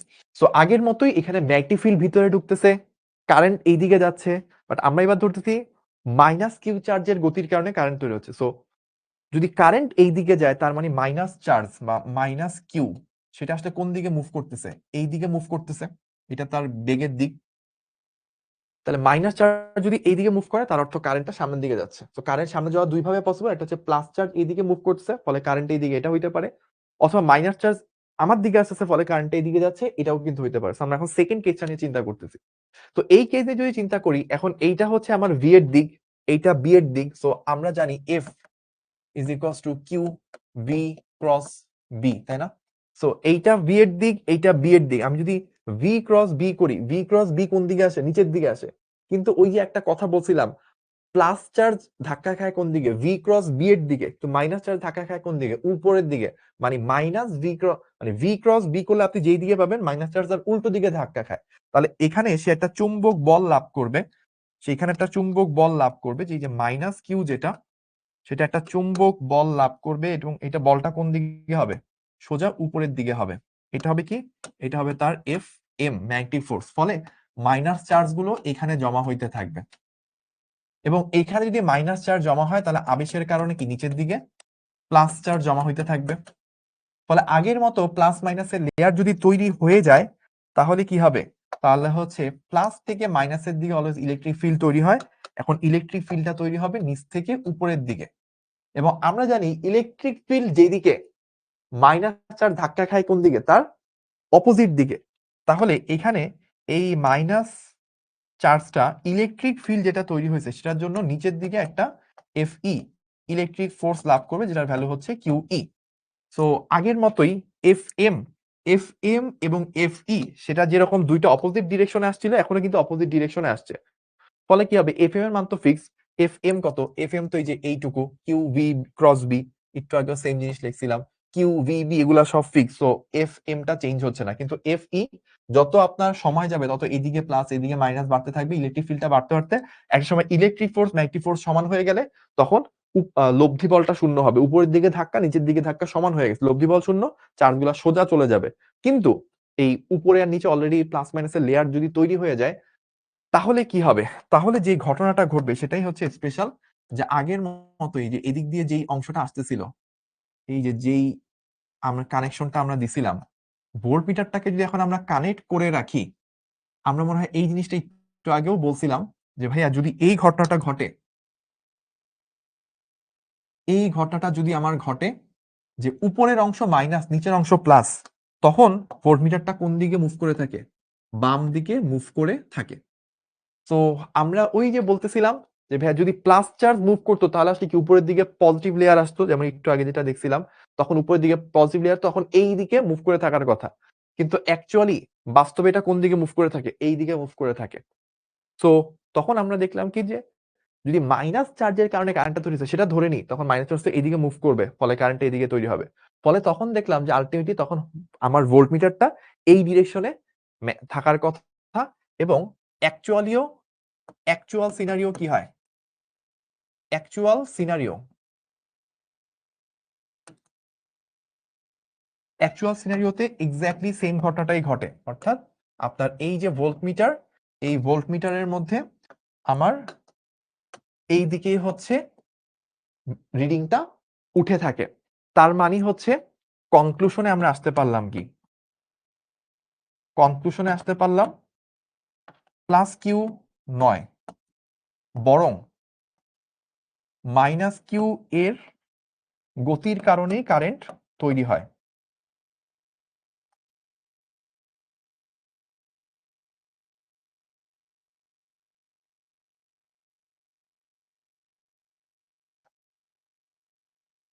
সো আমরা অনেকেই চিন্তা করে থাকি যে ভাইয়া রাদারফোর্ডের পরমাণু মডেল ওইখান থেকে বা ওই যে কিসমিস মডেল, থমসন পুডিং মডেল, ওগুলো থেকেই মনে হয় ভাইয়া পরমাণুর অ্যাকচুয়াল মডেলের যাত্রা শুরু। মানে রসায়নবিদরাই মনে হয় কেমিস্ট্রির মডেল দাঁড় করে দিয়ে গেছে। আজকে শুভ ভাইয়ার এই ক্লাসটা করার পর নিশ্চয়ই ধারণাটা আপনার একেবারেই ভেঙে গেছে, because it was 1879. Edwin Hall was the man, he was for the first time in the history of mankind, সে প্রথম ডিসকভার করে যে না, আসলে প্লাস চার্জ না মাইনাস চার্জের মুভমেন্টের কারণে কারেন্ট তৈরি হয়। এবং সে শুধুমাত্র এটা মৌখিকভাবে বলে না, সেটা প্রমাণ করে দেখাইছে, ভোল্টমিটার দিয়ে সে ডিরেকশন দিয়ে মেপে সবকিছু ম্যাগনিফিলিটি ফিল্ডে ব্যাখ্যা করে দেখাইছে। এই ধারণাটা আসছে 1879 সালের। এবং এই ধারণাটার পর প্রমাণ হয় যে এতদিন যেটা ধরা হয়েছিল কারেন্টের দিক হচ্ছে প্রচলিত দিক, যেটা যে প্লাস চার্জের মুভমেন্টের দিক, সেটা ভুল ছিল। মাইনাস চার্জের মুভমেন্টের কারণে কারেন্ট তৈরি হয়। এটা সর্বপ্রথম এই সময় যে আবিষ্কার হয়েছে এনার মাধ্যমে। এবং এটা যখন আবিষ্কার হয় বেসড অন দিস আইডিয়া, তার কিছু বছর পর রাদারফোর্ড তার পরমাণু মডেলটা দিয়ে গেছিল যে ভাইয়া মাঝখানে থাকবে নিউক্লিয়াস প্লাস চার্জ, বাইরে থাকবে মাইনাস চার্জ। কখনো কি মনে প্রশ্ন আসছে যে রাদারফোর্ড কেন এই জিনিসটা চিন্তা করছিল যে মাইনাস চার্জ গুলাকে বাইরের দিকে রাখবে? কারণ 1879 সালেই, তার প্রায় 20-30 বছর আগেই এডুইন হল কিন্তু দেখায় গেছে যে 32 বছর আগে এডুইন হল দেখায় গেছে যে ভাই আমার মাইনাস চার্জের মুভমেন্টের কারণে কারেন্ট তৈরি হচ্ছে। সো মাইনাস চার্জ যদি ভিতরে থাকতো, প্লাস চার্জ যদি বাইরে থাকতো, তাহলে বাইরের অংশটাকে ভেদ করে মাইনাসটা ভিতরে আসতো, এটা তো পসিবল না। মাইনাস চার্জটা ইজিলি মুভ করতে পারতো, তার মানে কি সে থাকবে পরমাণুর বাইরের দিকে। ওই চিন্তা থেকে কিন্তু আস্তে আস্তে পরমাণুর মডেল আসে, যা 1913-তে বোর একটু মডিফাই করে। তারপর শ্রোডিঞ্জারের ইকুয়েশন আসে, তারপর হচ্ছে যে আনসার্টিভ প্রিন্সিপাল আসে, পলিস এক্সক্লুশন প্রিন্সিপাল আসে, সবগুলা মিলাই দিলে একটা পূর্ণ মডেল দাঁড় করায়। বা সবকিছু শুরু কিন্তু এখান থেকে হয়েছিল। সো হল এফেক্ট এখনো শেষ হয় নাই। হল এফেক্টের জাস্ট 2-3 মিনিট বলে আমি শেষ করে দিব। জাস্ট এইটুকু বলবো যে আগামী দিনও শুরু হবে সেই হল এফেক্ট থেকে। এটা আমার পুরো ফিজিক্স বইতে ফার্স্ট পেপার সেকেন্ড পেপার সব থেকে প্রিয় টপিক আমার এটা।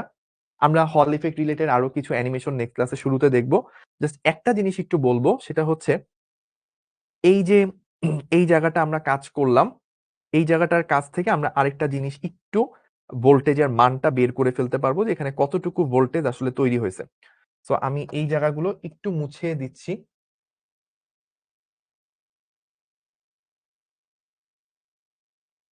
ওকে, তো আমরা এখান থেকে ফাইনালি একটা জিনিস পেয়েছিলাম, সেটা কি যে ফাইনাল কন্ডিশনে ম্যাগনেটিক ফোর্স এবং ইলেকট্রিক ফোর্স দুইটার মান সমান হয়।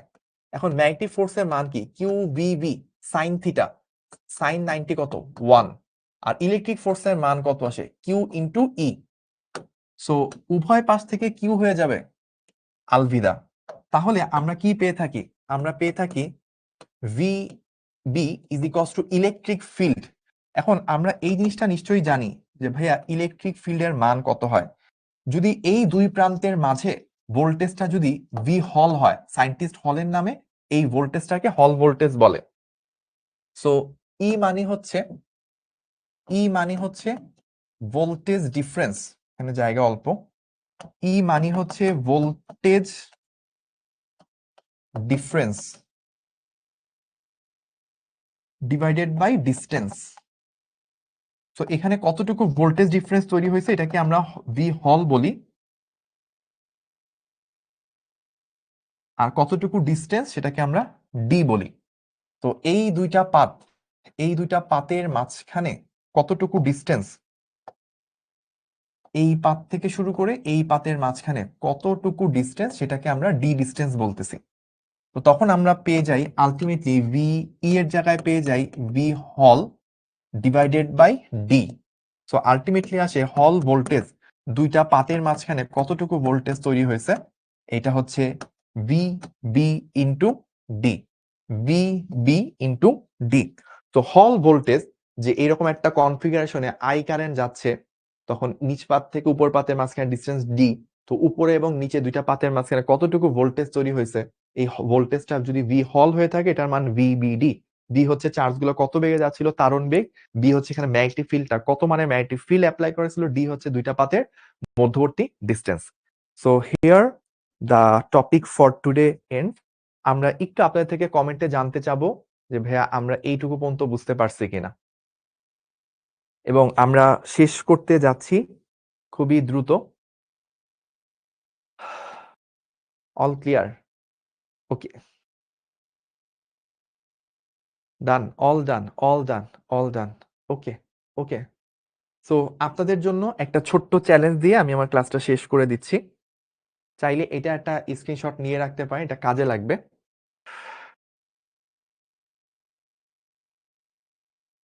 চ্যালেঞ্জটা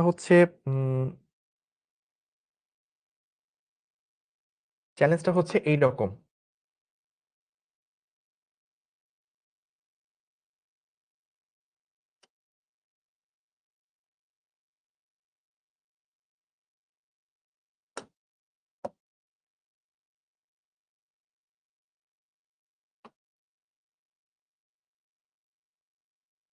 সো এইবার আমি কারেন্ট পাঠাবো এই ডিরেকশন থেকে,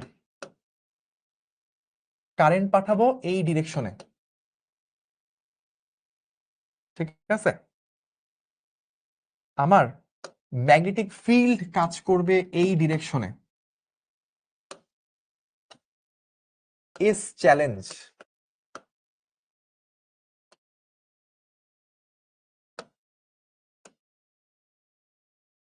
কোশ্চেন কি? কোশ্চেন হচ্ছে ভোল্টেজ কোন ডিরেকশন এ তৈরি হবে। সো আমাদের পুরো কোশ্চেনটা দেওয়া আছে যে আগে যেরকম ছিল ম্যাগনেটিক ফিল্ড ভিতরে ঢুকতেছিল, এখন ম্যাগনেটিক ফিল্ডটা কোন দিকে? এই ডিরেকশনে। কারেন্টটা উপর থেকে নিচে নামতেছে। কোশ্চেন হচ্ছে ভোল্টেজ কোন ডিরেকশনে তৈরি হবে। সো আমরা আমাদের ক্লাস এখানেই শেষ করতেছি। আগামী ক্লাসে ইনশাআল্লাহ দেখা হবে। আমরা আবারও হল ভোল্টেজের শেষ পোরশন থেকে শুরু করব এবং চ্যাপ্টারে খুব সুন্দর সুন্দর ম্যাথ করব। আল্লাহ হাফেজ। আসসালামু আলাইকুম।